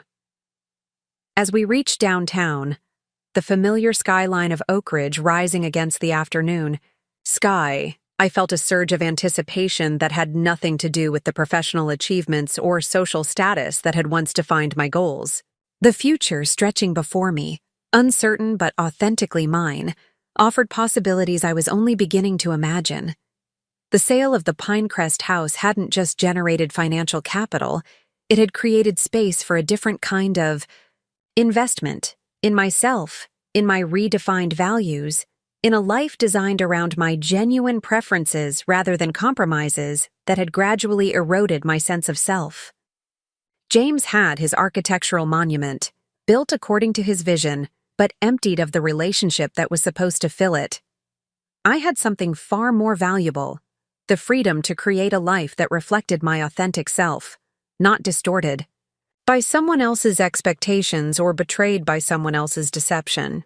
As we pulled up to my office building, Catherine turned to me with an unusually personal observation. "You know, in 15 years of practice, I've seen hundreds of clients navigate divorce. The ones who truly thrive afterward aren't those who win the biggest settlements or exact the most satisfying revenge. They're the ones who reclaim their stories, who refuse to be defined by betrayal or loss, who build something new that honors who they've become through the experience." Her words resonated with the journey I'd been navigating, from shock and anger through strategic self-protection to this emerging sense of possibility. The confrontation at my parents' garden party, so carefully planned to expose James's betrayal, had been only the first step in a much longer process of reclamation.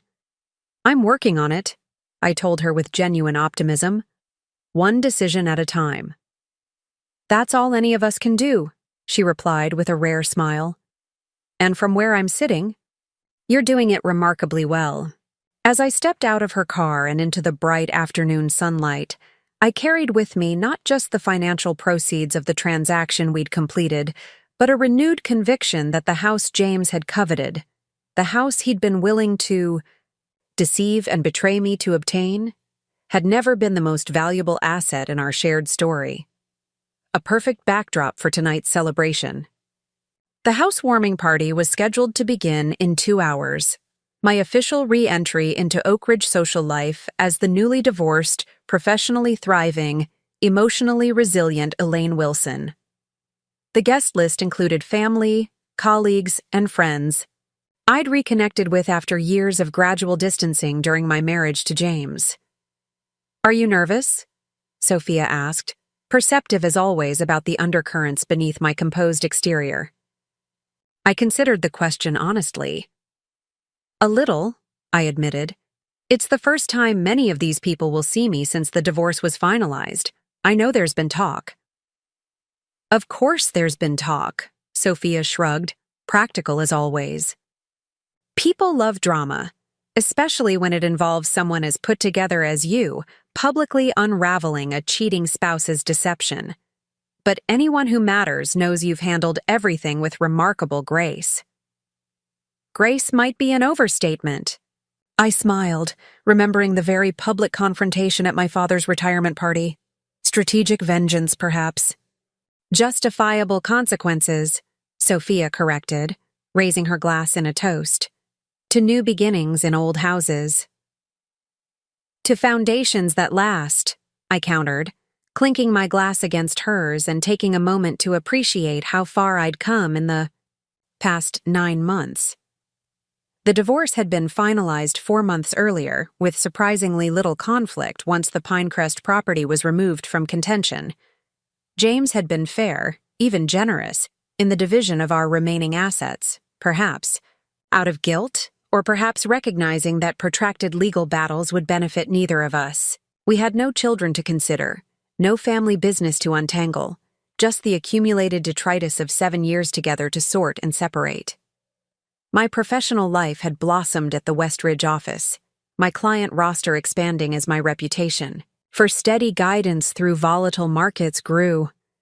Just last month, Douglas had approached me about a junior partnership track, an opportunity that would have been unthinkable a year ago when I was still navigating the immediate aftermath of personal crisis. As my family arrived for the housewarming, my parents, Daniel and Rachel with their children, even my former in-laws Margaret and William, who had maintained a warm relationship with me despite the circumstances, I felt a profound sense of gratitude for the network of support that had sustained me through the darkest days of discovery and divorce. The house gradually filled with laughter and conversation, the Victorians' character-filled rooms providing perfect gathering spaces for the meaningful connections I now prioritized over the socially advantageous relationships James had always cultivated.